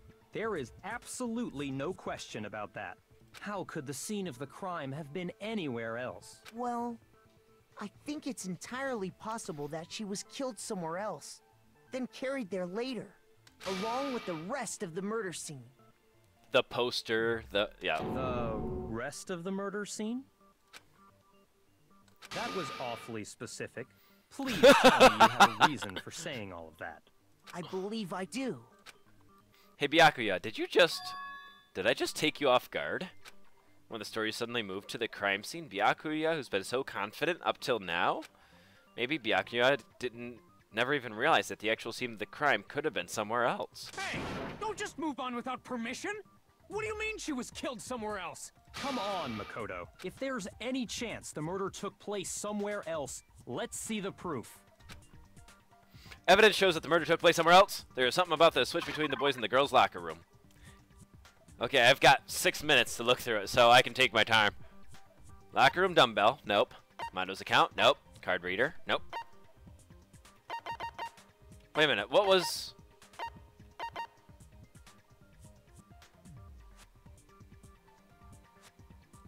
Hold on, what was this? Oh, no, nope, not this one, not this one.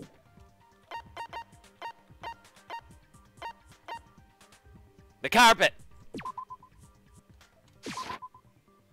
No, first I have to prove the scenes were switched. Okay. I was right, but I have to... Okay, posters. I got it! Welcome back, The Coco. proof that she was killed somewhere else is... the poster that's hanging in each locker room. Your proof is some posters? Oh, come on, man. You're smart. You should know this. The poster in the girls' locker room was a picture of a big-boobed supermodel. But don't you think that's kind of strange? Why would the girls' locker room have a poster like that? I bet those massive jugs of hers were totally fake! Meanwhile, the boys' locker room had a poster of the super popular boy band Tornado. Again, that doesn't really seem to belong in a boys' locker room. So you're saying that maybe the posters were switched? Well, I noticed the big boob poster long before the murder, but yes. And there's one other thing I noticed about the locker rooms. You know what I'm talking about, right, Sakura? Oh, I always called her Sakura. Sakura. You're referring to my protein coffee, aren't you? Protein coffee? While I was in the girls' locker room earlier, I spilled some protein coffee on the carpet. But I noticed that after the murder, the stain had been totally scrubbed away. Nope, it's not the stain was scrubbed away, it was moved.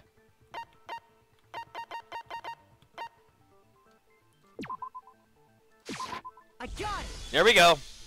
The stain on the girls' locker room carpet wasn't scrubbed away. In fact, I found it on the boys' locker room carpet. That's definitely the stain from my protein coffee. Then, yes. Does that mean that the carpets were switched too? But why would anyone do that?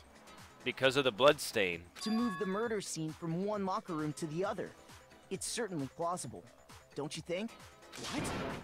In other words, in order to completely swap the scene of the crime, the bloodstained poster and carpet were moved along with the dead body. By doing this, the the killer was able to change the entire room where the murder took place. Yep. I can certainly follow your reasoning, but why would the culprit bother doing that? To blame a girl. The genocide Jill girl. Huh? Why would they go to all that trouble of switching the scene of the crime? Actually, an even bigger question. If the murder did take place in the boys' locker room, then how did Chihiro get in the boys' locker room in the first place? That's a good question.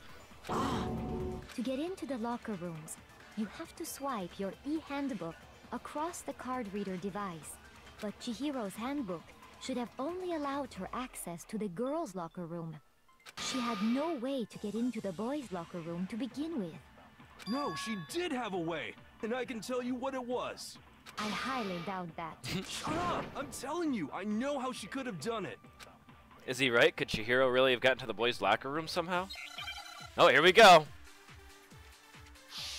Make your argument. Broken e-handbook. Is it really possible? Could Chihiro really have gotten into the boys' locker room somehow? Ah! I've got it! Oh, go ahead. She must have hacked her e-handbook. She was the ultimate programmer, after all. Oh, I forgot about that, to be honest. I'm sure that would have been no problem for her. No, I don't think that's it. She used the thing that was in the main hall. Yes! Huh? What thing? The broken... I'm talking about Leon's handbook, of course. No, that's wrong. Woo! Yes, the extra handbooks. Good job, Not Yellow. No, I don't think Chihiro used Leon's handbook. Why not? Because Leon's handbook was broken. Oh. Well, then, yeah, I guess that'd be pretty impossible, huh? I am struck silent by how quickly you gave up. Plus, isn't there a regulation against using someone else's handbook? No. You can't lend it to other people, but stealing it, apparently he has no problem with. Actually, the rule states that loaning your handbook is prohibited. Yeah, there you go. It says nothing about borrowing one. In other words, you could borrow a dead person's handbook all you want, and you'd be safe. Yup, yup, yup! Hit the nail square on the noggin! Of course, if it were broken, that wouldn't make any sense anyway. So then, she must have hacked hers, like I said. She used her ultimate programmer skills and... Psst! You can't fix an e-handbook! The instant you open one up, a security buzzer starts blaring! So, if she didn't use Leon's handbook, and she didn't modify her own handbook... Maybe Mr. Naegi's initial assumption is just... wrong? Hey! It seems like there's no way she could have got into the boys' locker room. So I guess so. Okay then, I vote for Byakuya. Is that it then? Chihiro was killed in the girls' locker room? No. Hold on a second. Thank you, Kyoko. I love you. Marry me. I love your non-personality, but your beautiful purple eyes. I agree with you, though. I think you're on the right track. What the... You finally decide to open your mouth and that's what you've got to say? There's no way she could get in the boys' locker room, right? So... Why are you so sure she couldn't get in? There's still one other way she could have gained access. What? What are you talking about? What other way is there? Well, to explain that, why don't we take a little break from the trial? I'd like you all to come see something. Can we? Monokuma, can we? Wait! Just what do you think you're doing? Don't worry. This'll make the whole trial more exciting. I'm sure that thought must please you. Huh? It'll make things more exciting? Well, all right then. I declare an official class trial recess. For real? Now then, what is it you want to show us? It better not be boring or I'll be very unhappy. Oh, I have no doubt it'll meet your lofty expectations. So, shall we go? Oh my god, I'm getting so excited. I think I need a break. Give me a 5-minute break, a recess too. So before I even knew what was happening, the class trial had been put on hold. I will be right back, okay? I have to pee really bad. Okay? But yeah, I'll be right back, and then we'll finish this trial. It'll be finished tonight, I promise. Boop. Be right back. Okay, hang on.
Okay, I'm back. Whew. And really quick, before I continue, I want to say thank you to Yellow Angry Diamonds for subscribing. You're a dear. Okay, back to the game. Boop.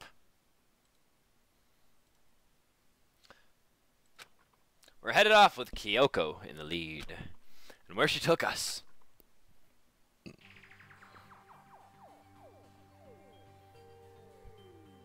The girls' locker room? We've already searched this place top to bottom! What are you trying to pull, Missy? I'd like you to examine the victim's body one more time. Want us to check it again? Be sure to examine the entire body very carefully. Take your time. Examine her carefully? Like using our hands? My phone's like exploding. No way, no way, no way, no way, no way!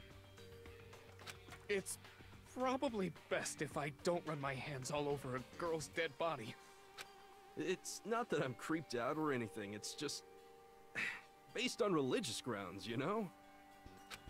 Very well. I'll do it. Alright, the tough girl. But you're a girl. You shouldn't have to touch a dead body. Just let one of the boys do it. No, it's okay. I think Chihiro would rather have a girl examine her. So just leave this to me. Sakura. What is this? Some kind of secret girl-on-girl action? Is that what you two are about? That's not Can at you all. can you go back to Screwing around. Yeah, can you go back to the other girl's personality? Okay, here I go. That's sexist, Missy. I'm sorry, Chihiro. Please excuse the intrusion. Putting her hands together in a brief prayer, Sakura then began to quietly examine her body.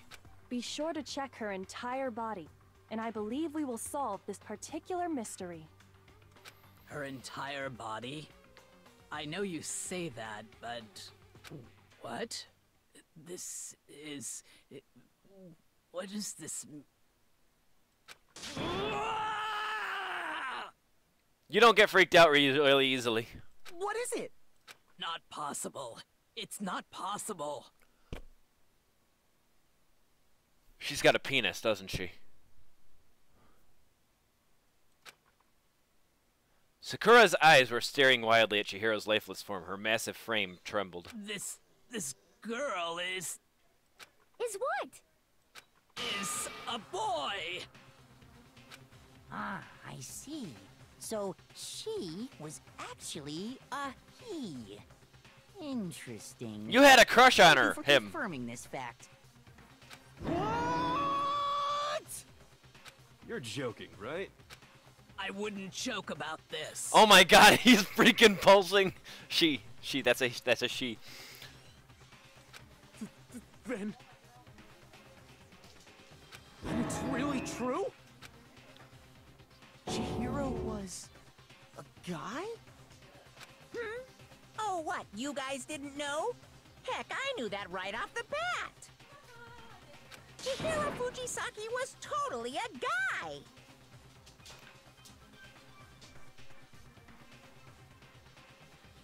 So she had a boy's, he had a boy's handbook, so he could go into the boys' locker room anytime, and that's why he always refused help from the other girls to go work out with her. Oh damn, because she couldn't go in the girls' locker room. She could only go in the guys because she's a he. Wow. He was a cross-dresser? Oh, no, I'm really on fire! I wish I had killed him! So that's what Kyoko wanted to show everyone, huh? Interesting. ... Yes, that certainly does make things much more exciting. Now let's ride this wave of excitement back to the courtroom and get back to the trial. Okay, here we go. Ahem. I do apologize for keeping you waiting. Now then, let's resume the class trial. We've all just learned of the shocking revelation that Chihiro was actually a boy. Let's pick up from there. Yes, well, I don't know his reason for hiding it, but the fact is, Chihiro was not a girl, but a boy. To think Chihiro was actually a guy, the thought never even crossed my mind. And because the victim was male, he would have had no problem gaining access to the boys' locker room. He's more beautiful than any girl. Assuming his handbook did, in fact, list his gender as male, then yes, that would be true. Of course course his handbook said he was a boy. He dressed like a girl, but he was a boy through and through. So then, there should be no issue with Makoto's initial assertion. Wait a minute, that means a girl killed him. That means a girl killed him. Because the only way to get into the girls' locker room is if you're a girl, and Chihiro couldn't go into the girls' locker room. Oh, damn. It's a girl. The killer's a girl. The victim was killed in the boys' locker room, and was then later moved to the girls' locker room. And the killer could have easily used Sayaka or Junko's handbook to get into the girls' locker room. Never mind, I take all what I said back. So Chihiro really was killed in the boys' locker room? I still don't understand the motive for moving the body, but yes, that does seem plausible. Well, I must admit, I did find it rather odd. I knew he felt a little off. There was a certain incongruity to his female body. This is the most titillating situation! No pun intended. So now everything has been connected. All the mysteries have finally become clear. I don't think we got everything. Okay, well, connected or clear or whatever. We still think you're the killer, remember? Very interesting. This has become very interesting indeed. He's off in his own little world. What about you, Makoto? After everything we've learned, do you still think Byakuya's the killer? Well, without a doubt, Byakuya is the one that made Chihiro's death look like Genocide Jack did it. Oh. But you don't think he did it? But I think he might not actually be the killer after all. What? But aren't you the one who accused him in the first place? Hang on a goddamn kick in here. He just seems to be too easygoing about all this. Like he's enjoying us solving the mystery. The way he's acting, it makes it seem like it doesn't have anything to do with him. And you think that might be because it doesn't have anything to do with him? Plus, the evidence he left behind was a little too... how can I put it? Overt. He consciously chose to use the extension cord, knowing it could connect him to the murder. It's a game to him. He did say it's a game. At least, that's how I see it. ... And Byakuya, when you found out the murder took place in the boys' locker room, it seemed to rattle you. Oh, so he didn't move the body. And then again, when you found out Chihiro was actually a guy, if you really were the killer, that stuff wouldn't have had any effect on you. So that's your thinking, huh? Well, it bothers me that you don't have more concrete reasons, but it's fine. I guess I'll mark it as correct for the time being. Mark it as correct? But he didn't kill him. He just tried to throw them off. He's right. I am not the culprit. I just happened to come across the corpse in the girls' locker room and decided to alter it. Are you fucking with us right now? Well, duh, he already did. No, I am not effing with you right now. I'm telling you the truth. Well, I find it very hard to believe. Go ahead. Find it very hard to believe. You're free to be executed along with the rest of us. If you're really telling the truth, then why? Why do you do that to his body? My reasons hardly matter right now. Uncovering the culprit is much more important, wouldn't you say? Now then, if it wasn't me, who was it? Well, I don't think I can say for sure without talking about it a little more. We're seriously gonna keep going? We're all good, aren't we? I thought it was clear Byakuya did it. You're sounding a little suspicious there, Yahoo Shuimo. No, I'm with Makoto. If there's any doubt whatsoever, we need to explore every possibility. Because if we're wrong, we all die here. Can I go out with this one? This one's my girl. That's true. Very well then. I'm with you too. Damn straight. Count me in. Do you not have a mind of your own? Of course I do. What am I, an ant or something? What'll happen if someone wants to date her and he knows he's a guy? I don't know. Anyway, let's discuss this all as a group one more time. We still have time to make our decision. That's very true. Our lives are all on the line. Excellent. Then shall we resume our game of hide and seek? Okay, but if Byakuya didn't do it, then who's the real killer? Who murdered Chihiro? One thing we can be sure is that we don't about the one thing we can sure that we know about the killer was able to gain access to the real murder scene, which means the killer is a girl.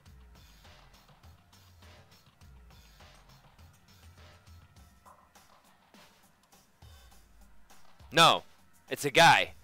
It's a guy. It was killed in the boys' locker room and moved to the girls' locker room. And he didn't... Yep, it's a boy. I got it! Woo! I almost, Sup, Sappy Oak, now dead 'cause of haters? And Not Yellow, I think you missed a stream from... Yeah, 'cause I played this game last time. But it was a little while ago. Okay. Since the crime scene was the boys' locker room, you need a boys' handbook to get in. Since Leon's handbook is apparently broken, the killer would have had to use their own. In other words, it had to have been a guy. So that's still not enough. I need to find more clues. Don't worry, it's on video, Not Yellow. So you can watch it if you want. But you didn't miss much. You're coming in at the exciting time. Isn't there a single clue that might lead us to who did it? Celeste's account. Well, clues are one thing, but did nobody get a look at the killer? I'm sure if someone saw the killer, they would have said something by now. Good point. Perhaps someone saw the victim at some point. Even that might be enough for now. Yep. Yeah. All we need right now is any kind of new info. It's over. It's all over. You want to know who saw the victim? The killer. And only the killer. Ha! No, that's wrong. Okay, I'm glad I missed that last one. I believe someone else did see the victim before he was murdered. What do you think, Celeste? Now that you mention it, yes. I did see him. Huh? Really? Mm-hmm. Oh, but I suppose only Makoto knows about this. Makoto! She is so Chinese. Or Asian, I don't know if it's Chinese. She is so cute. The rest of you had no idea, did you? That is why you're all making such ugly noises. Whatever! Just hurry up and tell us! It was last night, right before nighttime. I saw Chihiro in the dormitory warehouse. Are we gonna see it again? I saw him stuffing a track jacket into a duffel bag. And then, I assume, he headed off to exercise. A track jacket and a duffel bag? But we didn't find anything like that at the murder scene. It seems likely that the culprit destroyed them to get rid of any evidence. And that is when he said something that struck me as rather odd. I better get going. I'm kind of in a hurry. Chihiro told me he was in a hurry. But why would he be in a hurry? Only if someone were waiting for him, I should think. So, Mr. Fujisaki was on his way to meet with someone, and then they were going to work out together? But Hina and I had invited him to exercise with us plenty of times, and he always declined. Because he wasn't allowed in the girls' locker room. So one of the guys actually knew that he was a guy. Probably because he was afraid you'd find out the secret he was hiding, right? Which means that conversely, he must have trusted whoever he was meeting with very much. Enough so that he was willing to risk his secret being revealed. Oh, wait a minute. Maybe he didn't know it was a guy, and then he found out, and that's why he killed him. Because people can be transphobic, or at least cross-dressophobic. What a marvelous friendship! The point is, whoever he met up with is the culprit, right? So we just gotta figure out who it was. But knowing what we know, I can't even guess. No. You already have what you need to make the connection. Look at her smile. Isn't she pretty? Huh? You know who the killer is. Seriously? Who is it? Who's the killer? Think back to the track jacket and duffel bag the killer disposed of. Focus on the details of these items, and it should become obvious who was waiting for him. Track jacket. Are you sure about that? You really think we can figure out who did it based on 2 pieces of evidence that we don't have?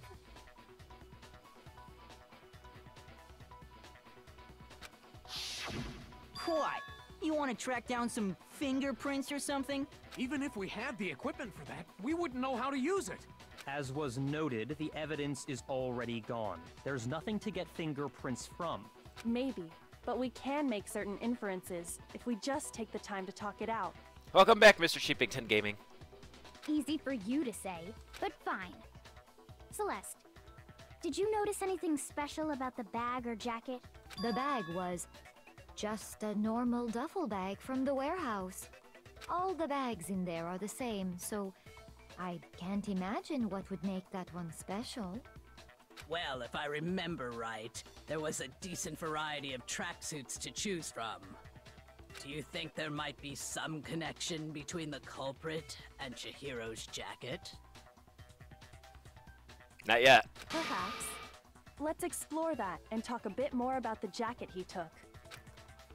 Chihiro's track jacket really holds some clue about the killer? Somehow, it's really hard to believe.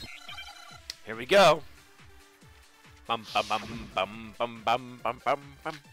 Celeste's account. First of all, we know where Chihiro was headed. Yep. He was on his way to go exercise. Yes. So next we have to ask, Uh-huh. why did he choose the specific tracksuit that he did? What do you mean, the specific tracksuit? I got it! He picked that tracksuit because it matched the one the culprit was wearing. So, what you're saying is, the killer was wearing the same blue tracksuit as him? My tracksuit is black. I don't even have a tracksuit. Cause exercising sucks. I have a white tracksuit personally. Congrats. I got it from the warehouse, if you must know. Did any of that really help us get any closer to figuring out who the culprit is? No! No way. Not a chance. You heard him, right? What he just said without even realizing it? She's right. What he said just now is really odd. What's odd about it? How did he know something like that? Oh, damn! I figured it out! We know where Chihiro was headed. He was on his way to go exercise. Yep. Okay, come on, so come on. Next we have to ask, No way.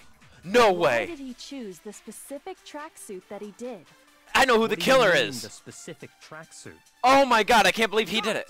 He picked that tracksuit because it matched the one the culprit was wearing. So, what you're saying is, the killer was wearing the same blue tracksuit? No, that's wrong. He did it? No! Hold on a second, Mondo. What did you just say? Huh? What'd I say? When Celeste testified a few minutes ago, she said...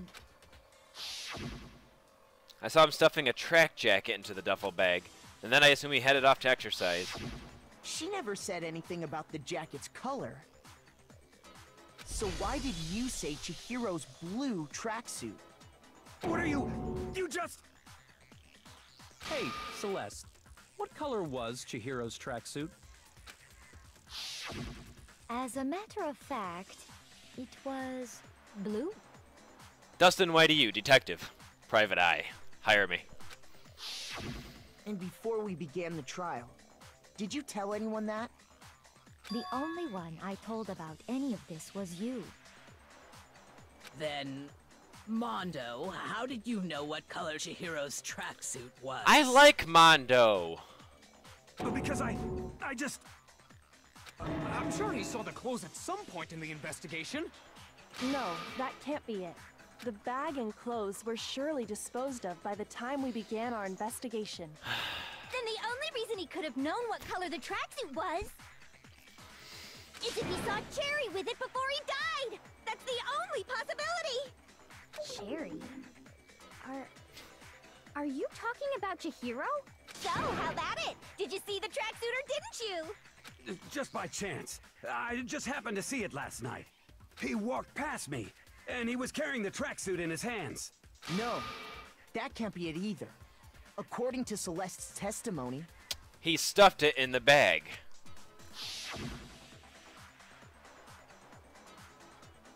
She stuffed the jacket into her bag in a hurry. It was almost like she was trying to hide it.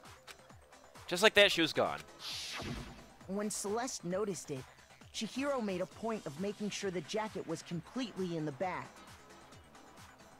My waifu is a guy? Yes. If you just ran into him briefly, you couldn't possibly have seen what color the tracksuit was. We just discovered this ourselves, Muscle. It would appear you've dug your own grave. Perhaps. But you handed him the shovel, didn't you?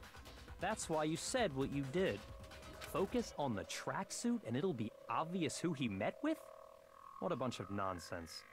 Ah, now I understand. It was all one big bluff, wasn't it? Your true intention was to draw a slip of the tongue from the culprit. She already knew who the killer was. That's why you said you knew who did it, to put them on edge. That's right. However, Mondo was my target all along. I had my suspicions about him from the very beginning. But why? What made you so suspicious? That's a good question.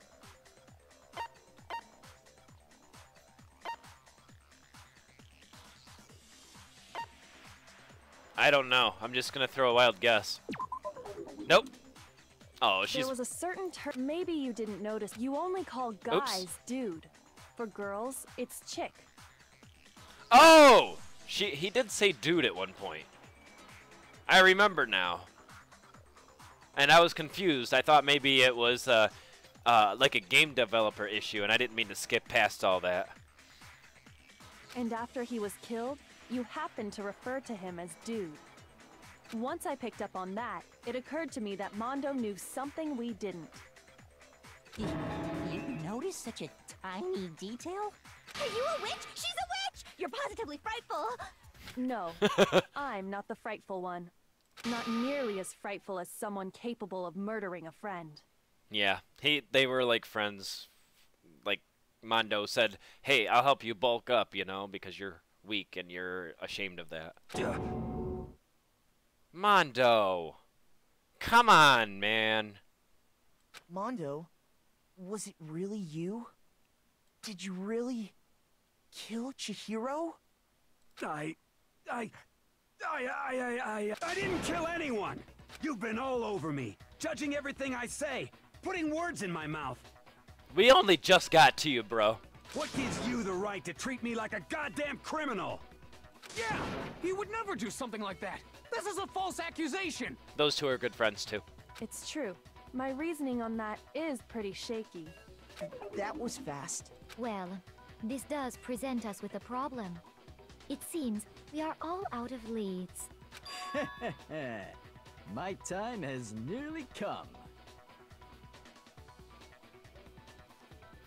That's what my little ghost friend is telling me. Oh yeah, that reminds me. Hifumi, weren't you telling me you'd found some evidence? Really? What kind of evidence? Actually, you know, now that I'm thinking about it here calmly, it might not be all that relevant. Just tell us, you dumbass. Jeez, did your confidence just get up and walk away? It's fine, man. Just tell us. If you really insist, then... Here it is. Hmm? What do you have there? It happens to be an e-handbook. I found it laying on the ground, so I scooped it up. You found it on the ground, right? Then it must belong to... It's Chihiro's because hers was missing. I got it! We know Chihiro's handbook was missing from the scene of the crime, right? For a fact. For a fact indeed. I was totally sure I'd found it. Then it must hold some clue about the culprit, right? Well, that's what I was hoping. But it's busted. It won't even turn on. Why is that one broken? I imagine the culprit broke it to get rid of any evidence after the murder. Monokuma said it can't be broken. That's odd. I didn't think the handbooks were quite so fragile. What did I just tell you? You're right. They're not. They're totally waterproof and shock resistant. It would take an awful lot to break one. And yet, this one does appear to be broken, as is Leon's, sitting useless in the main hall. For all your confidence, that is a remarkably high failure rate.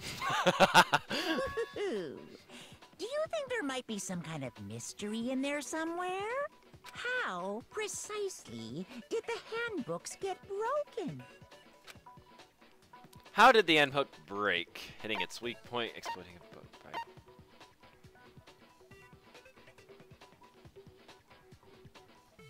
All I can think of is by hacking it. Nope! Shoot! Yeah, I lost a heart there.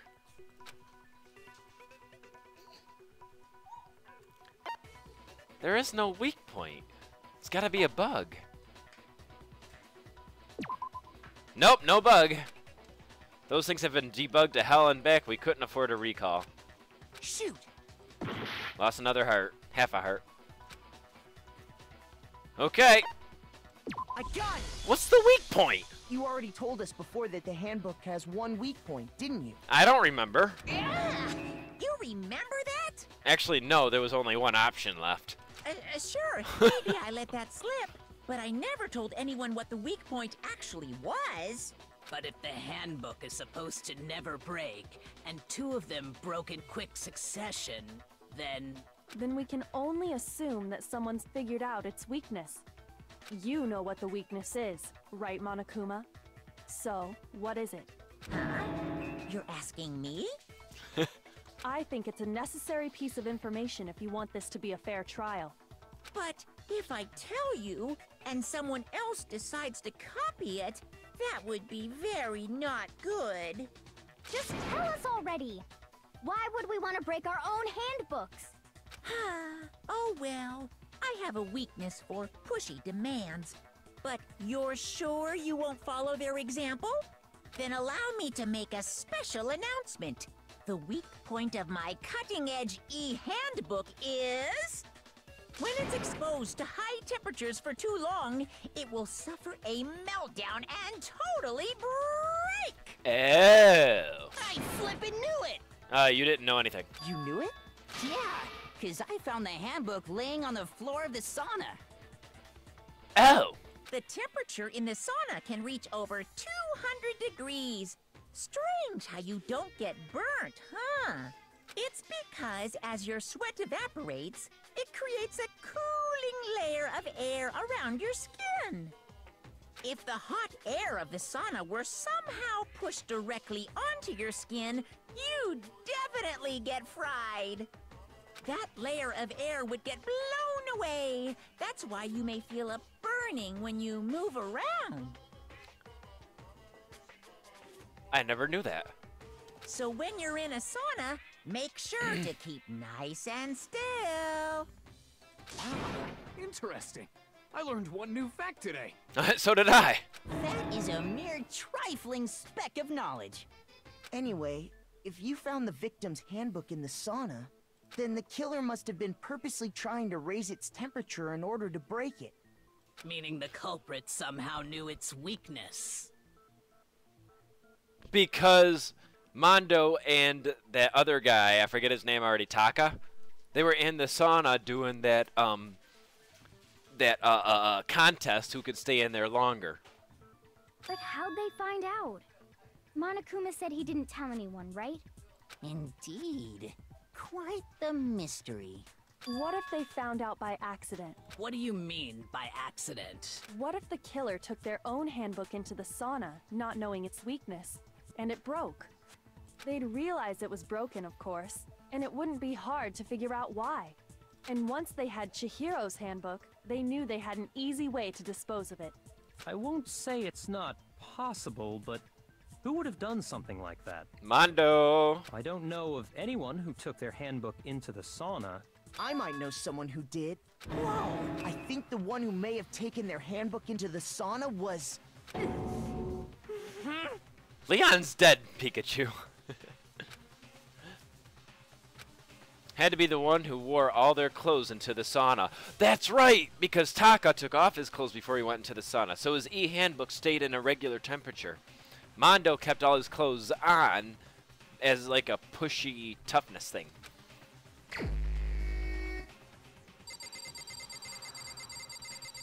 Oops. Here's my answer. Hi, Meowsers. Mondo, your handbook got broken in the sauna, didn't it? What? Why? Why do you keep accusing him? I know he's your bro, man. I'm sorry. Mondo and Taka had an endurance contest in the sauna not too long ago, remember? And for the contest, Mondo just so happened to keep his school uniform on. But little did he realize, he'd also left his handbook in one of his uniform pockets. And when it was all over, Mondo discovered that taking your handbook into the sauna could easily destroy it.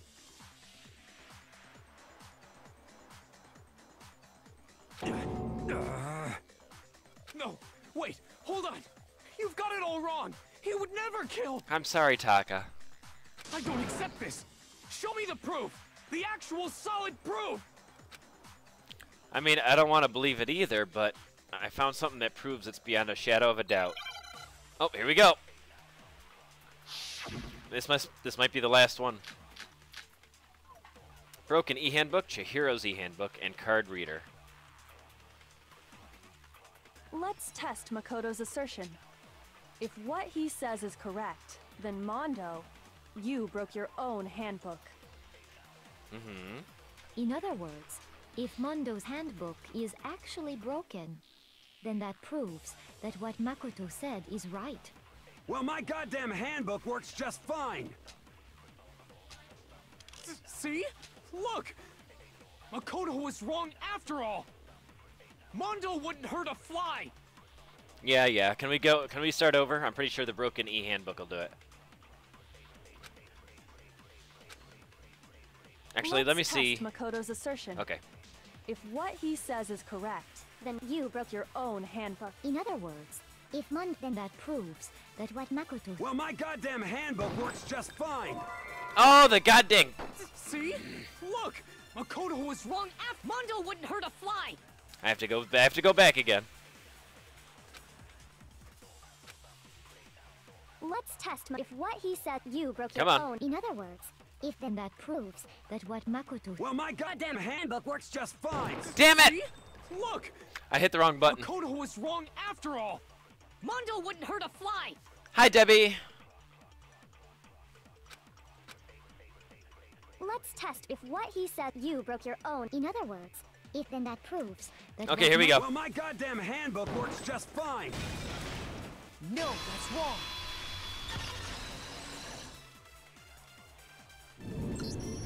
Mondo, the handbook you have right now, is it really yours? Oh, he has Chihiro's. The fuck is that supposed to mean? The broken handbook that was in the main hall, isn't that one actually yours? Oh no, or he has Leon's. Is that what you meant by Leon? What the heck are you talking about? What I mean is, I think Mondo swapped his handbook out for one that actually works. I think he took Leon's handbook and replaced it with his own. After all, Monokuma said himself that Leon's handbook never should have broken. Oh, because it never went in the sauna. That's right! The punishment it suffered wasn't nearly enough to destroy it. So then, the broken handbook in the main hall is actually Mondo's. Which would mean that the handbook Mondo has right now is actually Leon's. I are smart. Yes? But doesn't that violate the school regulation that says loaning out your handbook is prohibited? No, because you can borrow it all you want. Well, here's how I look at it. There is a rule about loaning your handbook to another student, but if they're dead, they're not a student. It's kind of a gray area, I admit. But no worries. If anything, it just makes things more interesting. As such, I decree that exchanging handbooks with a corpse is not a violation of the rules. Well, Mondo, if I'm wrong about this, you're welcome to say so. I'm happy to admit I made a mistake, but Son of a bitch. What's wrong, bro? Come on! Tell him he's wrong! You are wrong! You have to be wrong! Everything you just said is wrong! You made it all up! Okay, then why don't we look back on this case one more time, from the beginning? That way, everything will become clear, and we'll all see if I was right or wrong. Okay. Closing argument. Begin. Now, we have to... Is there a...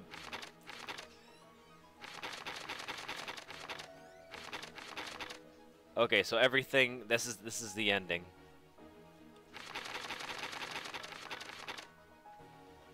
Okay, there's her, Celeste Caesar. Oh my god. Hi, I'm...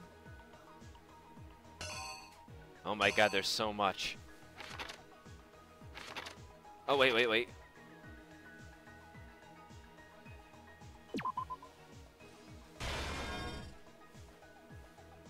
Okay.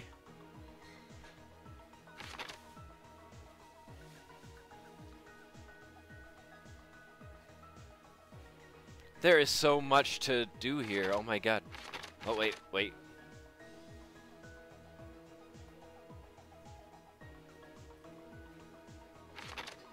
Oh, okay, so she saw him working out.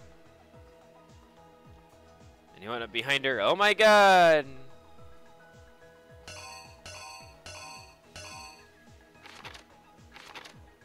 Smash! And then he rolled up the carpet. Excuse me.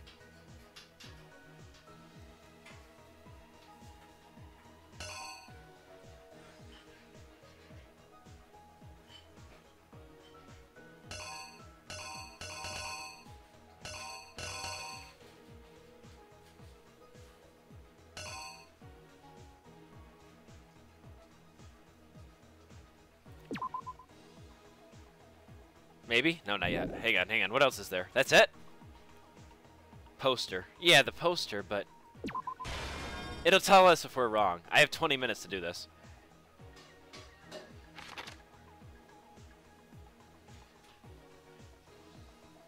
Why does it look like it's going backwards?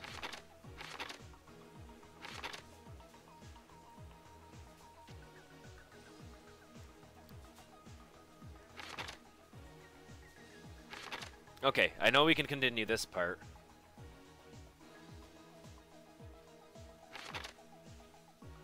Yep, right there. Because then he came in, saw that, wanted to make something funny.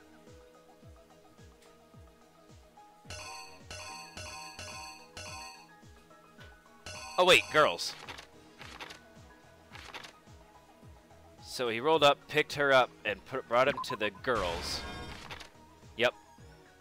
Ka-chink in.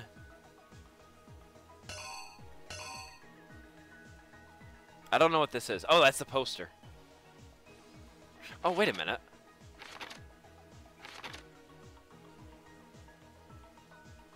So he didn't do that yet? Or did he? I don't know. Hold on, let's see what else is here.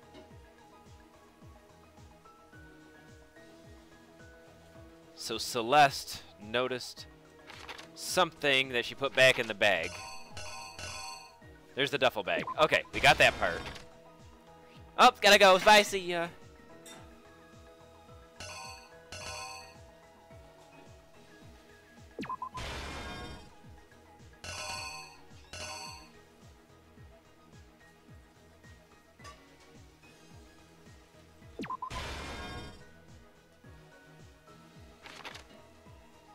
This is not easy.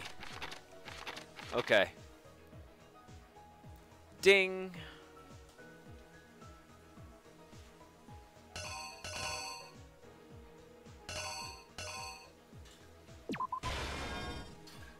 No, maybe not yet.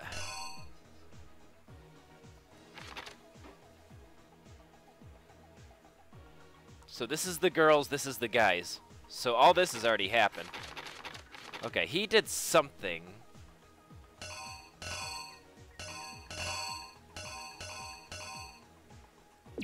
There it is. There's that. Okay. Got that. Tied her up. Wrote this. And it looks like this. And tossed. Picked that up. Right? And threw that into...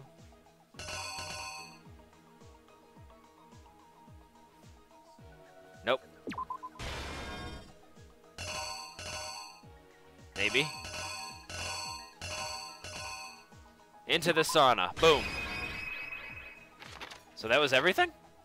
What am I know I did something wrong.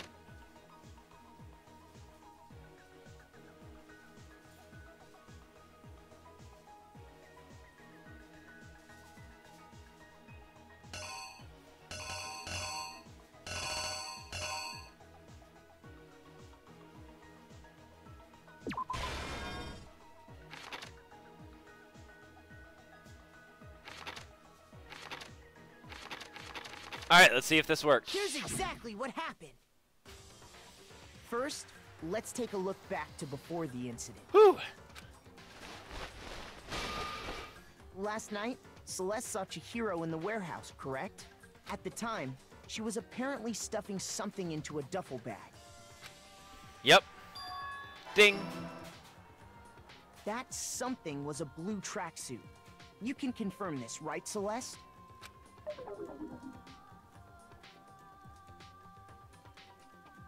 With bag in hand, Chihiro headed out, even though it was officially nighttime. She made her way to the locker room, specifically the boys' locker room. But how could the victim, who was apparently a girl, access the boys' locker room?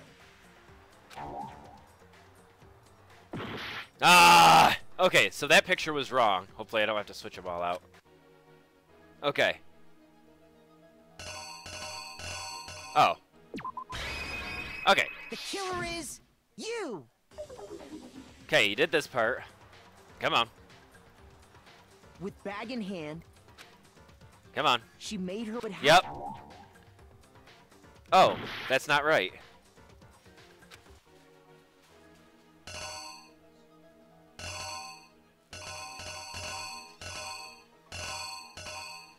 I screwed something up somewhere.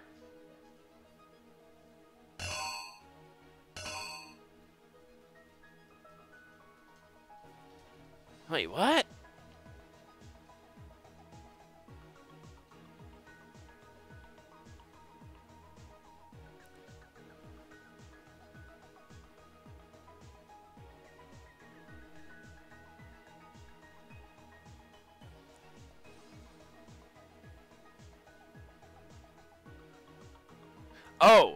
Oh.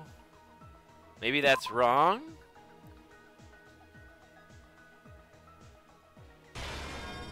No, that can't be it.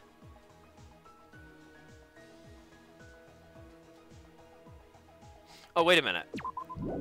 So this... No, maybe not that.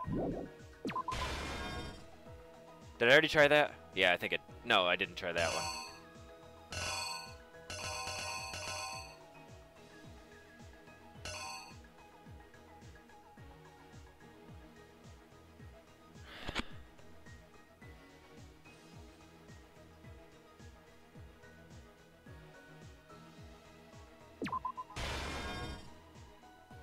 Okay. So then she tried to get out, but someone closed the door.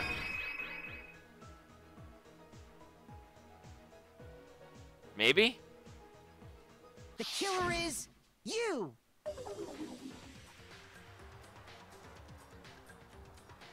With bag in hand, Chihiro had...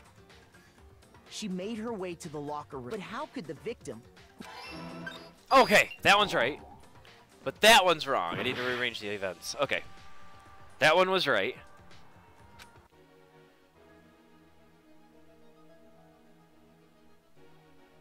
Is this where she came in? The killer is you! I'm so glad I have so much time to do this. With bag in... Yep. She made her way to the locker. But how could the victim... Okay, that was right. Okay. Simple. Because she was really a he. which is why he was able to use his own e-handbook to gain entrance to the boys' locker room. Once inside, he met with someone there. And the person he met was the one who killed him.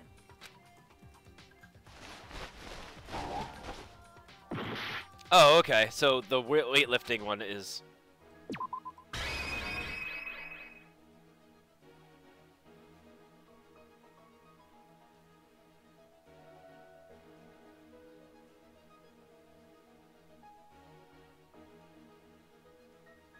Alright, let's try it. The killer is you! I'm glad they continue it from where you left off. Once inside, he... It seems likely that the killer grabbed the nearby dumbbell, approached the unsuspecting Chihiro, and attacked him. Oh, that's wrong?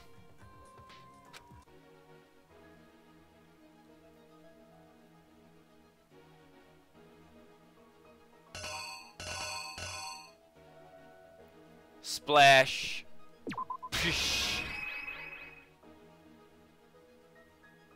Okay. Here's exactly what happened. Yeah, sure. And attacked him. Blip, splat. And okay. That's where the bloodstains on the poster and carpeting in the boys' locker room came from.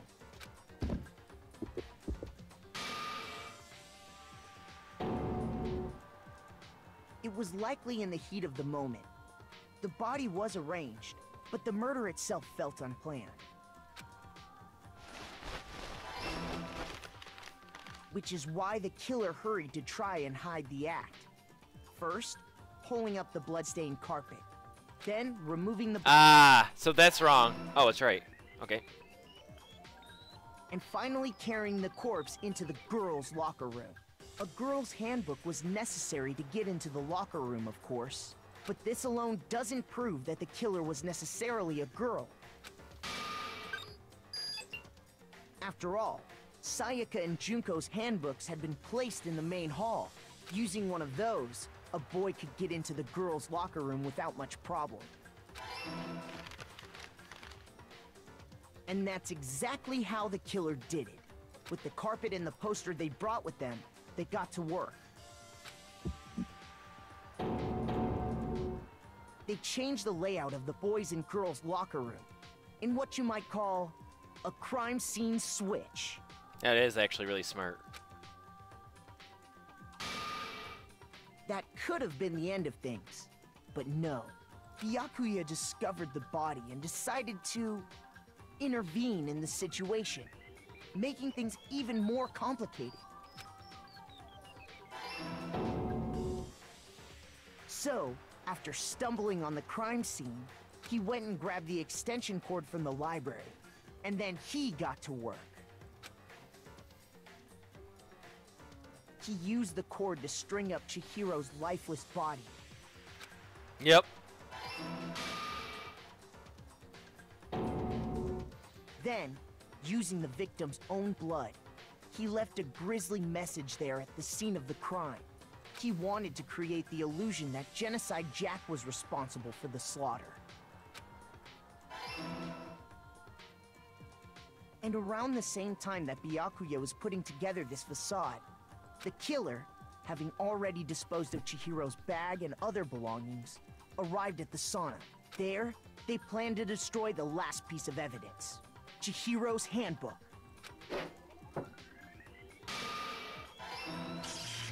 And just as the killer expected, the steamy sauna was enough to ruin the electronic gadget.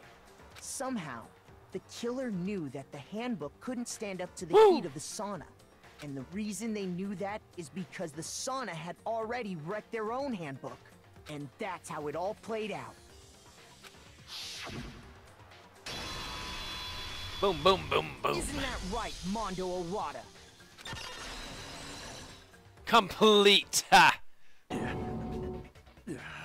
There's one more thing left to do here before Mondo gets his punishment. Wait.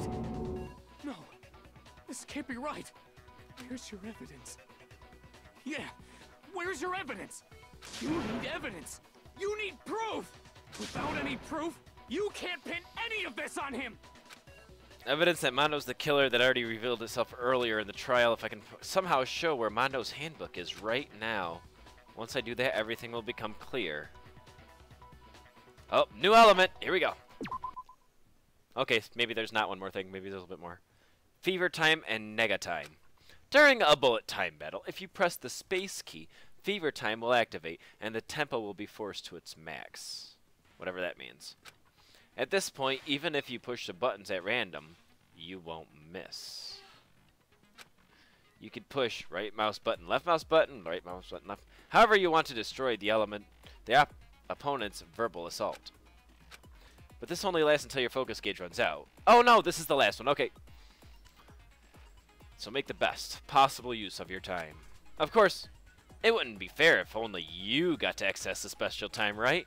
So we've also prepared something called nega time that your opponent can use. If the opponent activates nega time during the bullet time battle, your tempo meter will disappear, making it a bit tougher to hit the buttons in rhythm. If you were to activate fever time at this point, no, never mind. I'm sure nothing would happen. I don't know what I was worried about. Unsurprisingly, if your action difficulty is set to gentle, the opponent won't use nega time. I don't know what it's on. Well then, good luck and have fun. Oh boy. This is the difficult one. I had a really hard time with this. Oh, he's yelling at me. Show me some evidence. You're wrong. I won't listen. I refute you. False. Oh, hold on. I'm doing something wrong.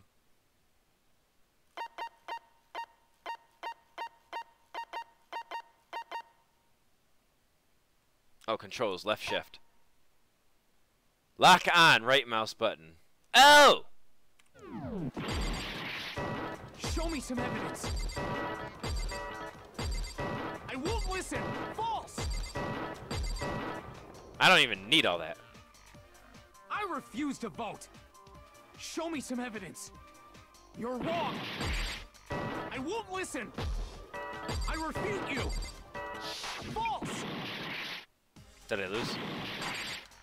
Show me some evidence. I won't listen. False.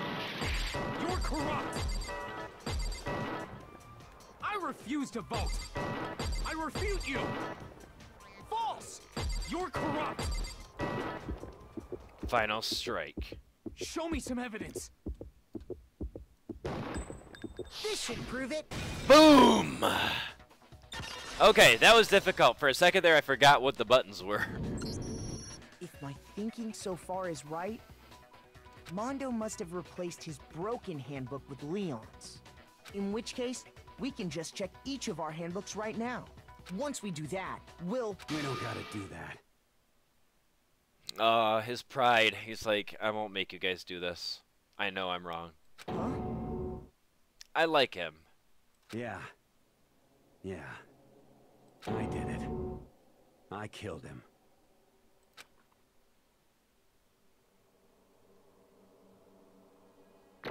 But why?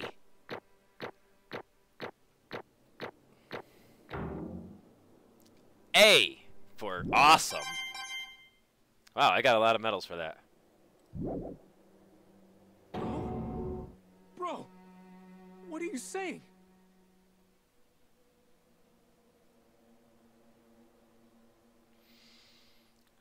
Why'd you kill him? I got no choice, man. After hearing all that, I gotta just give up. Go ahead, Monokuma. Get it over with. Ask for the goddamn verdict. Roger that. Wait! Hold on! No waiting! No holding on! Time for the moment we've all been waiting for! Grab your lever and You're gonna feel give it a yank! You're gonna feel bad for him, by the way. Who will you elect as the Blackened this time around? Will you make the right choice or the dreadfully wrong one? What's it gonna be? What's it gonna be? The Monokuma vote.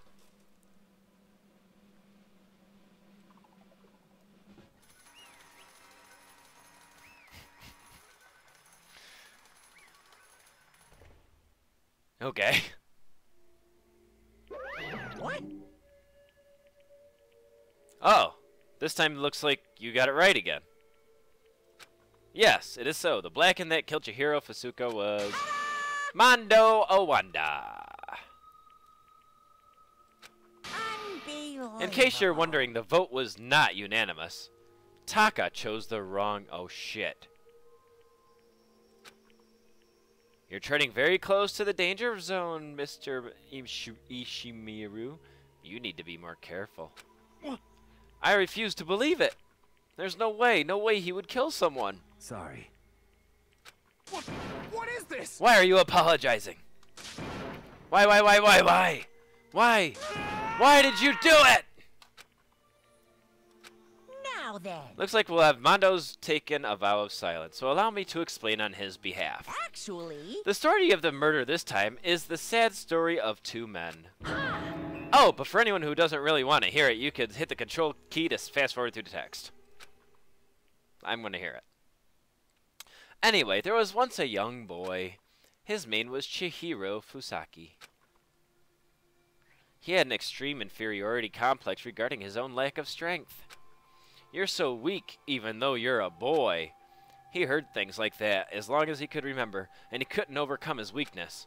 On the contrary, he tried to hide and bury himself further and further into that weakness, to take on fragile form of a petite young girl. He had chosen that as his way out. Now nobody will be able to say anything about even though you're a boy. But no matter how tightly he wrapped himself in that shell, the inferiority complex had already taken root deep inside of him, and was not so easily weeded out. As it turned out, the shell was completely empty. The complex didn't disappear. Instead, it only grew stronger and stronger. I'm weak. Weak.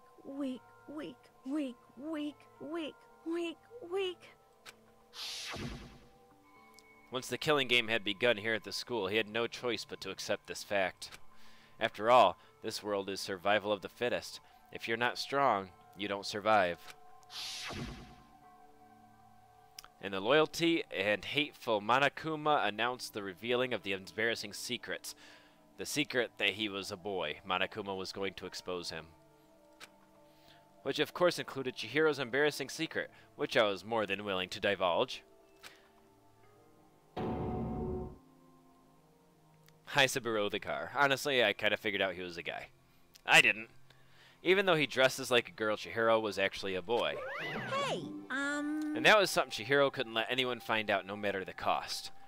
If that was revealed, it would be the end. The hardened shell would crack, the armor would fade away. Without a doubt, those around him would torture him more than ever before.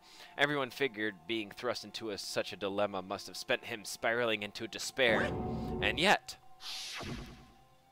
I'm sorry. I'm sorry, I don't want to talk about it right now. But... I don't want to leave things the way they are, so maybe we could talk about it later. After I try my best to become strong, then I can tell everyone. Annoyingly, he used the threat of discovery to motivate himself to become stronger. That's right. Now's my chance. I want to change. I'm going to get stronger and accept who I am. Strong enough that... So when someone says, even though you're a boy, I'll be okay. I'll be better. With that thought at the front of his mind, he resolved to take immediate action. And so... That day, he made the commitment to begin exercising. He was prepared to retrain his mind and body. But sadly, that would be the first and only chance he would get at it. Hey, When he decided to start exercising, he thought it would be good to ask for someone's help. But he wanted to tell that person his secret first, and then ask them to help him from there. And the person he went to was... Yeah, that's right. It was me. Yep, it sure was. The biker gang fella had been painfully clear about how important his manly promises were. So Chihiro probably figured that even if he confided in Mondo, his honor would make him keep the secret. Please, Mr. Macho Mondo was... Oh, plus, Mr. Macho Mondo was the very symbol of a strong man that Chihiro had always aspired to. Maybe talking to Mondo about it will help give me some courage. So he went and asked Mondo to help him become strong. That was his aspiration. And he thought that only with Mondo's support would he ever be able to become close to that. Correct. So then, that must be why Mondo did what he did, to keep the promise he'd made to Chihiro. Huh? Did what he did? You mean that's why Mondo carried Chihiro from the boys' locker room to the girls' locker room? Indeed. Yes, that's exactly what I mean. Wasn't that to cover up what he'd done? Certainly. It could have been part of it, but I don't think that was the main reason. The real purpose was to keep the promise between men he'd made to Chihiro. But how does moving the body keep his secret? Because if everyone knew he'd been killed in the boys' locker room, then everyone would have been arguing about how she got into the boys' locker room, right? Once that started up, at least a few of us would have immediately begun to suspect his identity. So, he tried to protect Chihiro's secret by putting him in the girls' locker room and stealing his handbook. See? Then, Mondo did all that to keep the promise he'd made to Chihiro, who he'd also killed? Why would he do that? The more I hear you talk, the more I don't understand. I mean, you guys trusted each other, right? Why did you... Because no matter what, I didn't want anyone to know. I knew it. So that's what triggered it after all. The possibility of having your embarrassing memories and its secrets exposed. Mondo has his own secret. Oh! Never mind, he doesn't have a secret. He killed someone so that his secret wouldn't get out. Wow. That's impossible. Nothing could have been that bad. Wait. Let's just keep reading. Something he didn't want anyone to know, even if it meant killing someone. You're wrong. It's impossible. Don't make me repeat myself. Yeah, what he said. To judge others by your own standard is the height of folly. Even if you can't comprehend it, he obviously can. That's all there is to it. Well, while we're on the subject, why don't I tell you? That embarrassing memory, that secret he didn't want anyone to know. Hey, You know what Mondo did? He killed his own brother! Music stopped. Okay, so it was Mondo's secret. He did say his brother was dead, and he's been honoring him ever since. Mondo, the ultimate biker gang leader, makes all the hoodlums and riffraff across the country tremble. But the only reason he had the chance of joining a gang in the first place was because of a certain someone.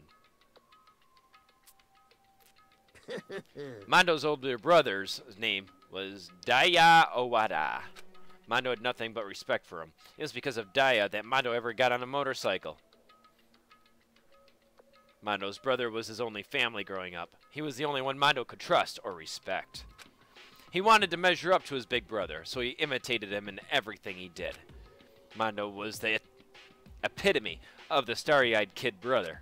Meanwhile, the charismatic older brother just put together a local motorcycle gang. And before anyone knew it, it had grown to the biggest biker gang in the country. Daya, the older brother, #1 in the gang, and his #2, his younger brother Mondo. In the beginning, everything was peaches and gravy.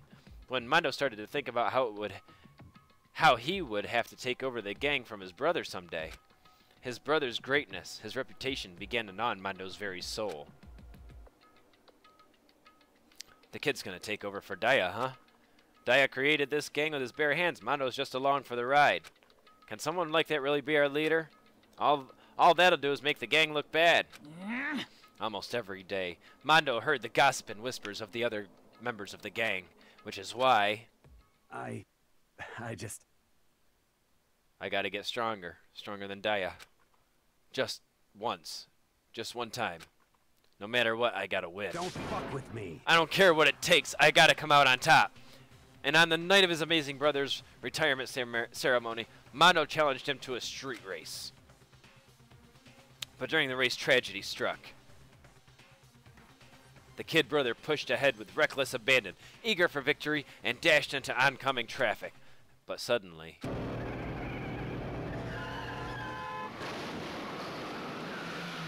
his brother saved him.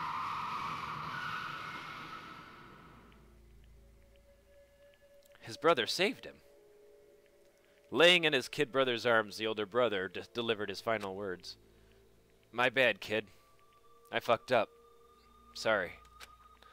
Of course he knew it was his brother's fault, but Daya never blamed him for what happened. Hey kid, the rest is up to you. No matter what, you gotta keep the gang together. 'Cause it's the team you and me put together. It's a promise between men. Wow. He decided to hide the truth from whatever happened to everyone else in the gang. In order to keep the gang together and keep the promise to his brother, he could never admit to anyone that it was his own weakness that had caused the accident. And as a result, the team was made even stronger under the banner of the kid who bested his big brother. Daya was going to lose to his kid brother, so he got stupid and got himself killed. That became the explanation for what happened. Mondo's lie became the truth. He wanted to lead the team so bad he was willing to tell all his friends, tell all kinds of lies about his brother. I'm strong. Strong, strong, strong. And yet,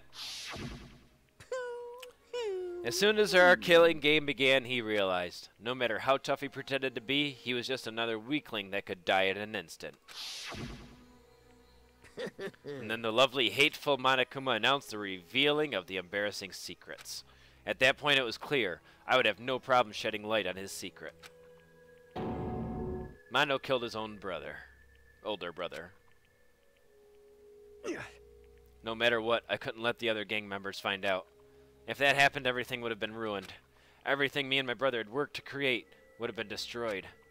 His death, all the guilt I've been carrying around, all it would have been for nothing. So that's why... Mondo. After I saw what Monokuma had on me, my head filled up with all kind of fuzzy uneasiness and just started swirling around. I never felt anything like it before. I didn't know what to do about it. I wasn't sure what to think or say, but after a while, that fuzzy uneasiness turned itself into a rock-hard lump of anxiety way down in my stomach. And it was right around then that Chihiro asked me to start working out with him. And right there, he told me a secret. Seriously? Jesus. I'm sorry. Yeah, I'm sorry I lied to you. But why? Why now? Why are you telling me this all of a sudden? Huh? 'Cause I mean, you've kept that secret all this time, right? If anyone found out, you would... But... You're right, but... I want to change. I wrapped myself in lies. I'm weak. I want to destroy that version of me forever. His words were like a knife to my gut. I felt like he was exposing the lie I'd been living myself. I have to change. I don't want to be weak anymore. You're so strong. It can't hurt you, right? Whatever secret Monokuma might tell us. You piece of... So what? You're saying I should just say it? What? You're saying if I really am, I should just be able to tell everyone my secret? Huh? I was jealous.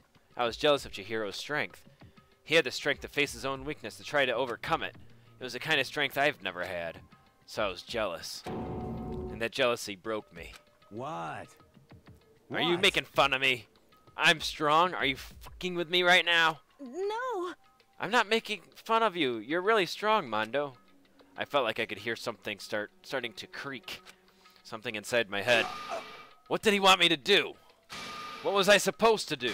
What was I supposed to sit back, let my secret get revealed and ruin everything? What's wrong? Why did you have to tell me all that? Are you trying to rub failure in my face? I just wanted to... I just really admire you. I admire your strength. Yeah, that's right. That's right. I am strong. Strong. I'm strong. Strong, strong, strong, strong. Stronger than you. You son of a bitch. And stronger than Daya. I don't remember anything after that. When I woke up again, he was lying at my feet, covered in blood. I had the dumbbell in my hand, and I was just staring at him down at the ground. I killed him. I killed Chihiro. Even after all this time, I'm still just as weak as I've always been. And thanks to that, I did something I can never take back. Got a feel for him. Mondo. He was normally so aggressive, so angry. He hid that weak side away from everyone. That was his secret. A weakness that lived in his heart like this and turned him in cold-blooded.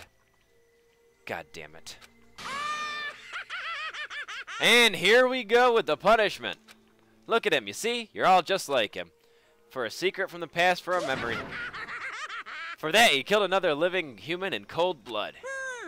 He couldn't just cut free of his regrets from the outside world. He doesn't know what true strength is. Do you see hope anywhere in there? Because I sure don't. You bastard. Just shut up, you son of a bitch. Go ahead, say that again. I dare you. Yep. Okay, I'll say it as many times as I want, is what I want to say. But so do I, Pikachu. I feel bad for him, too. Unfortunately, I can't do that right now because the time for punishing is fast approaching. Remember when I said you're going to feel bad for him? I wasn't talking about his story. I was talking about this. Punishing. It can't be. Execution.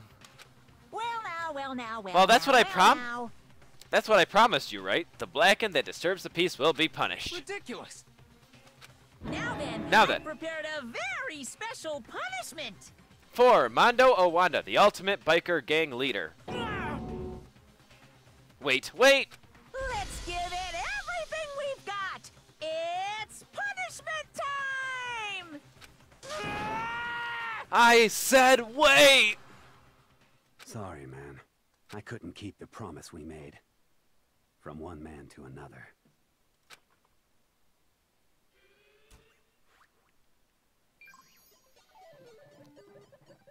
Mondo has been found guilty. Time for the punishment.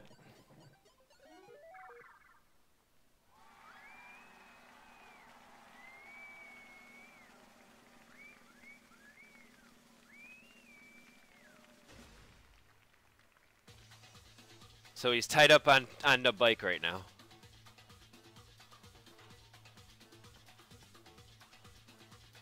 His hands are tied behind his back. You can see it.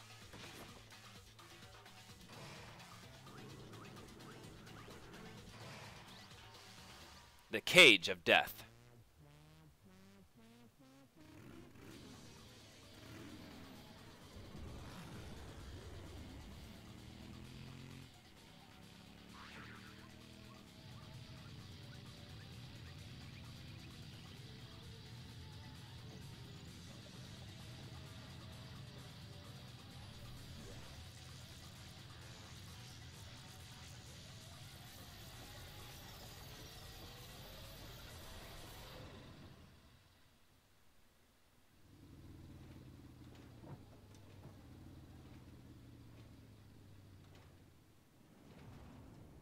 That wasn't as bad as the last punishment. That wasn't nearly as bad as the last punishment.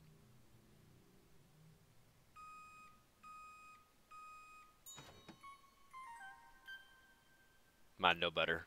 2 times the fat.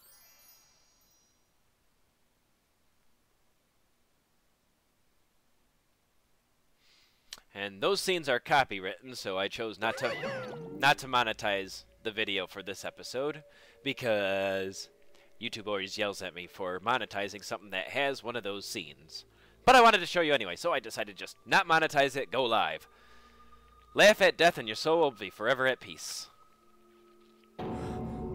And he's dead. No more Mondo. The last one was the baseballs, yeah. My brother. Another murder and another execution. I want to feel again. Everyone's lives are taken so lightly here. I feel like I might be going mad. Maybe I'll just let it happen.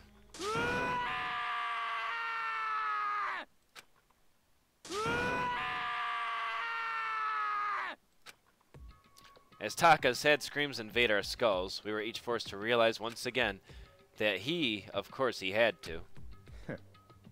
What a disappointment. Is this the end of the game? Byakuya?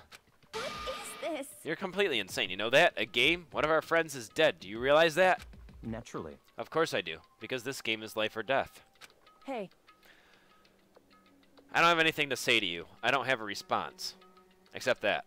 Even she felt remorse. And she feels nothing. However. I just don't understand why. Why did you go out of your way to disguise Mondo's crime? What? Why? Isn't that obvious? Because it made things more interesting.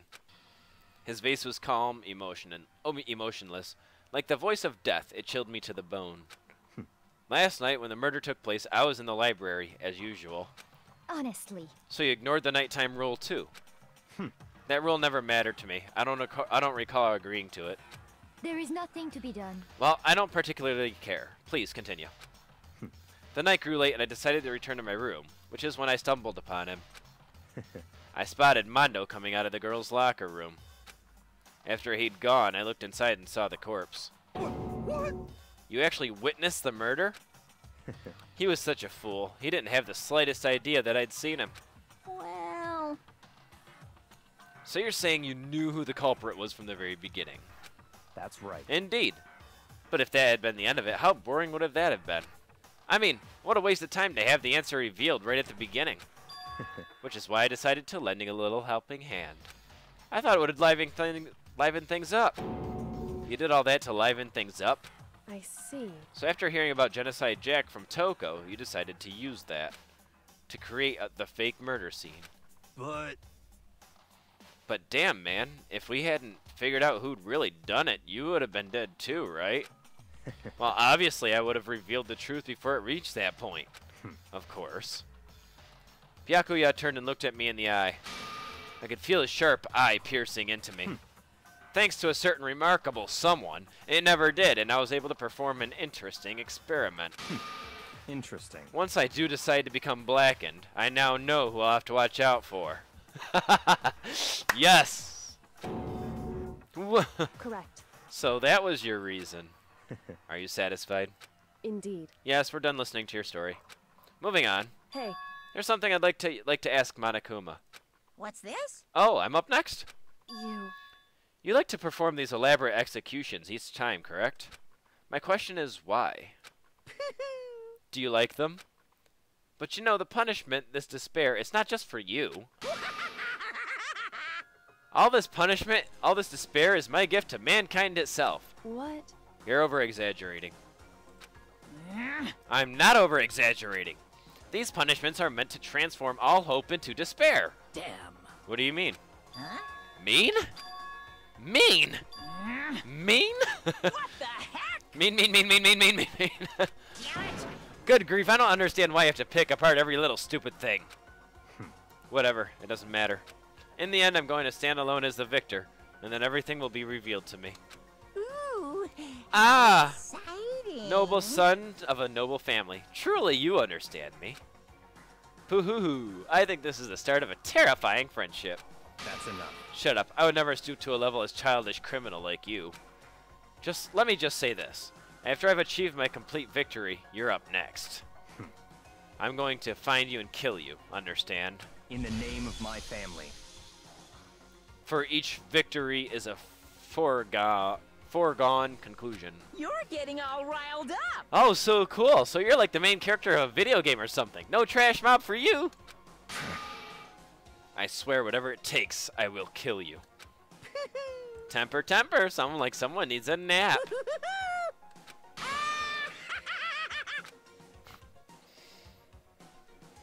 Monokuma's laughter peeled across the courtroom, and the curtains closed on the case of Chihiro and Mondo.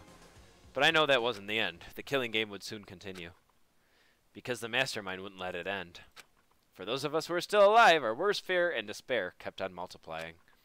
It was a kind of despair that felt like a blind puppy in hell had more of a future than us. All of our courage, our effort, our friendship, it felt like it had amounted to nothing at all. It was the worst kind of despair.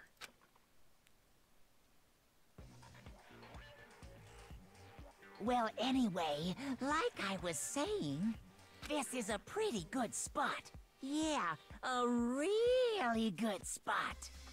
Anyway, isn't it amazing how that girl went and killed someone before things even had a chance to get boring? Once things really get moving, it'll be like a roller coaster. There won't be any stopping it. Carter, you're just in time for me to leave, damn it. What's going on, man? fear and despair charge forward at a speed nothing can hope to match. But I must admit, I'm disappointed. I went to all the pain and effort of making you part of the group, and you couldn't play your part. You do remember you were supposed to make the first move, right? Well, no biggie. Nothing we can do about it now. So just do your best to make things more exciting from now on, okay?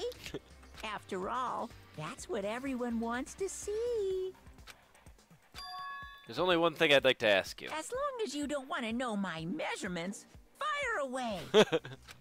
Who is it? The 16th high school student, I mean. Ooh. My, you really took me by surprise there. Because there was only 15 of us, but there were 16 seats. I know I said you could ask anything, but super denied, ultra denied, demonic denied. Because you see, that's my ace in the hole. Interesting. And nobody'd be dumb enough to reveal that, right? No matter how close they were to their friends.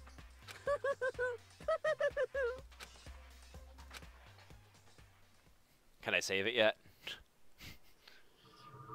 Boy's Life of Despair. The end of Chapter 2. 10 students remaining out of 15. Man.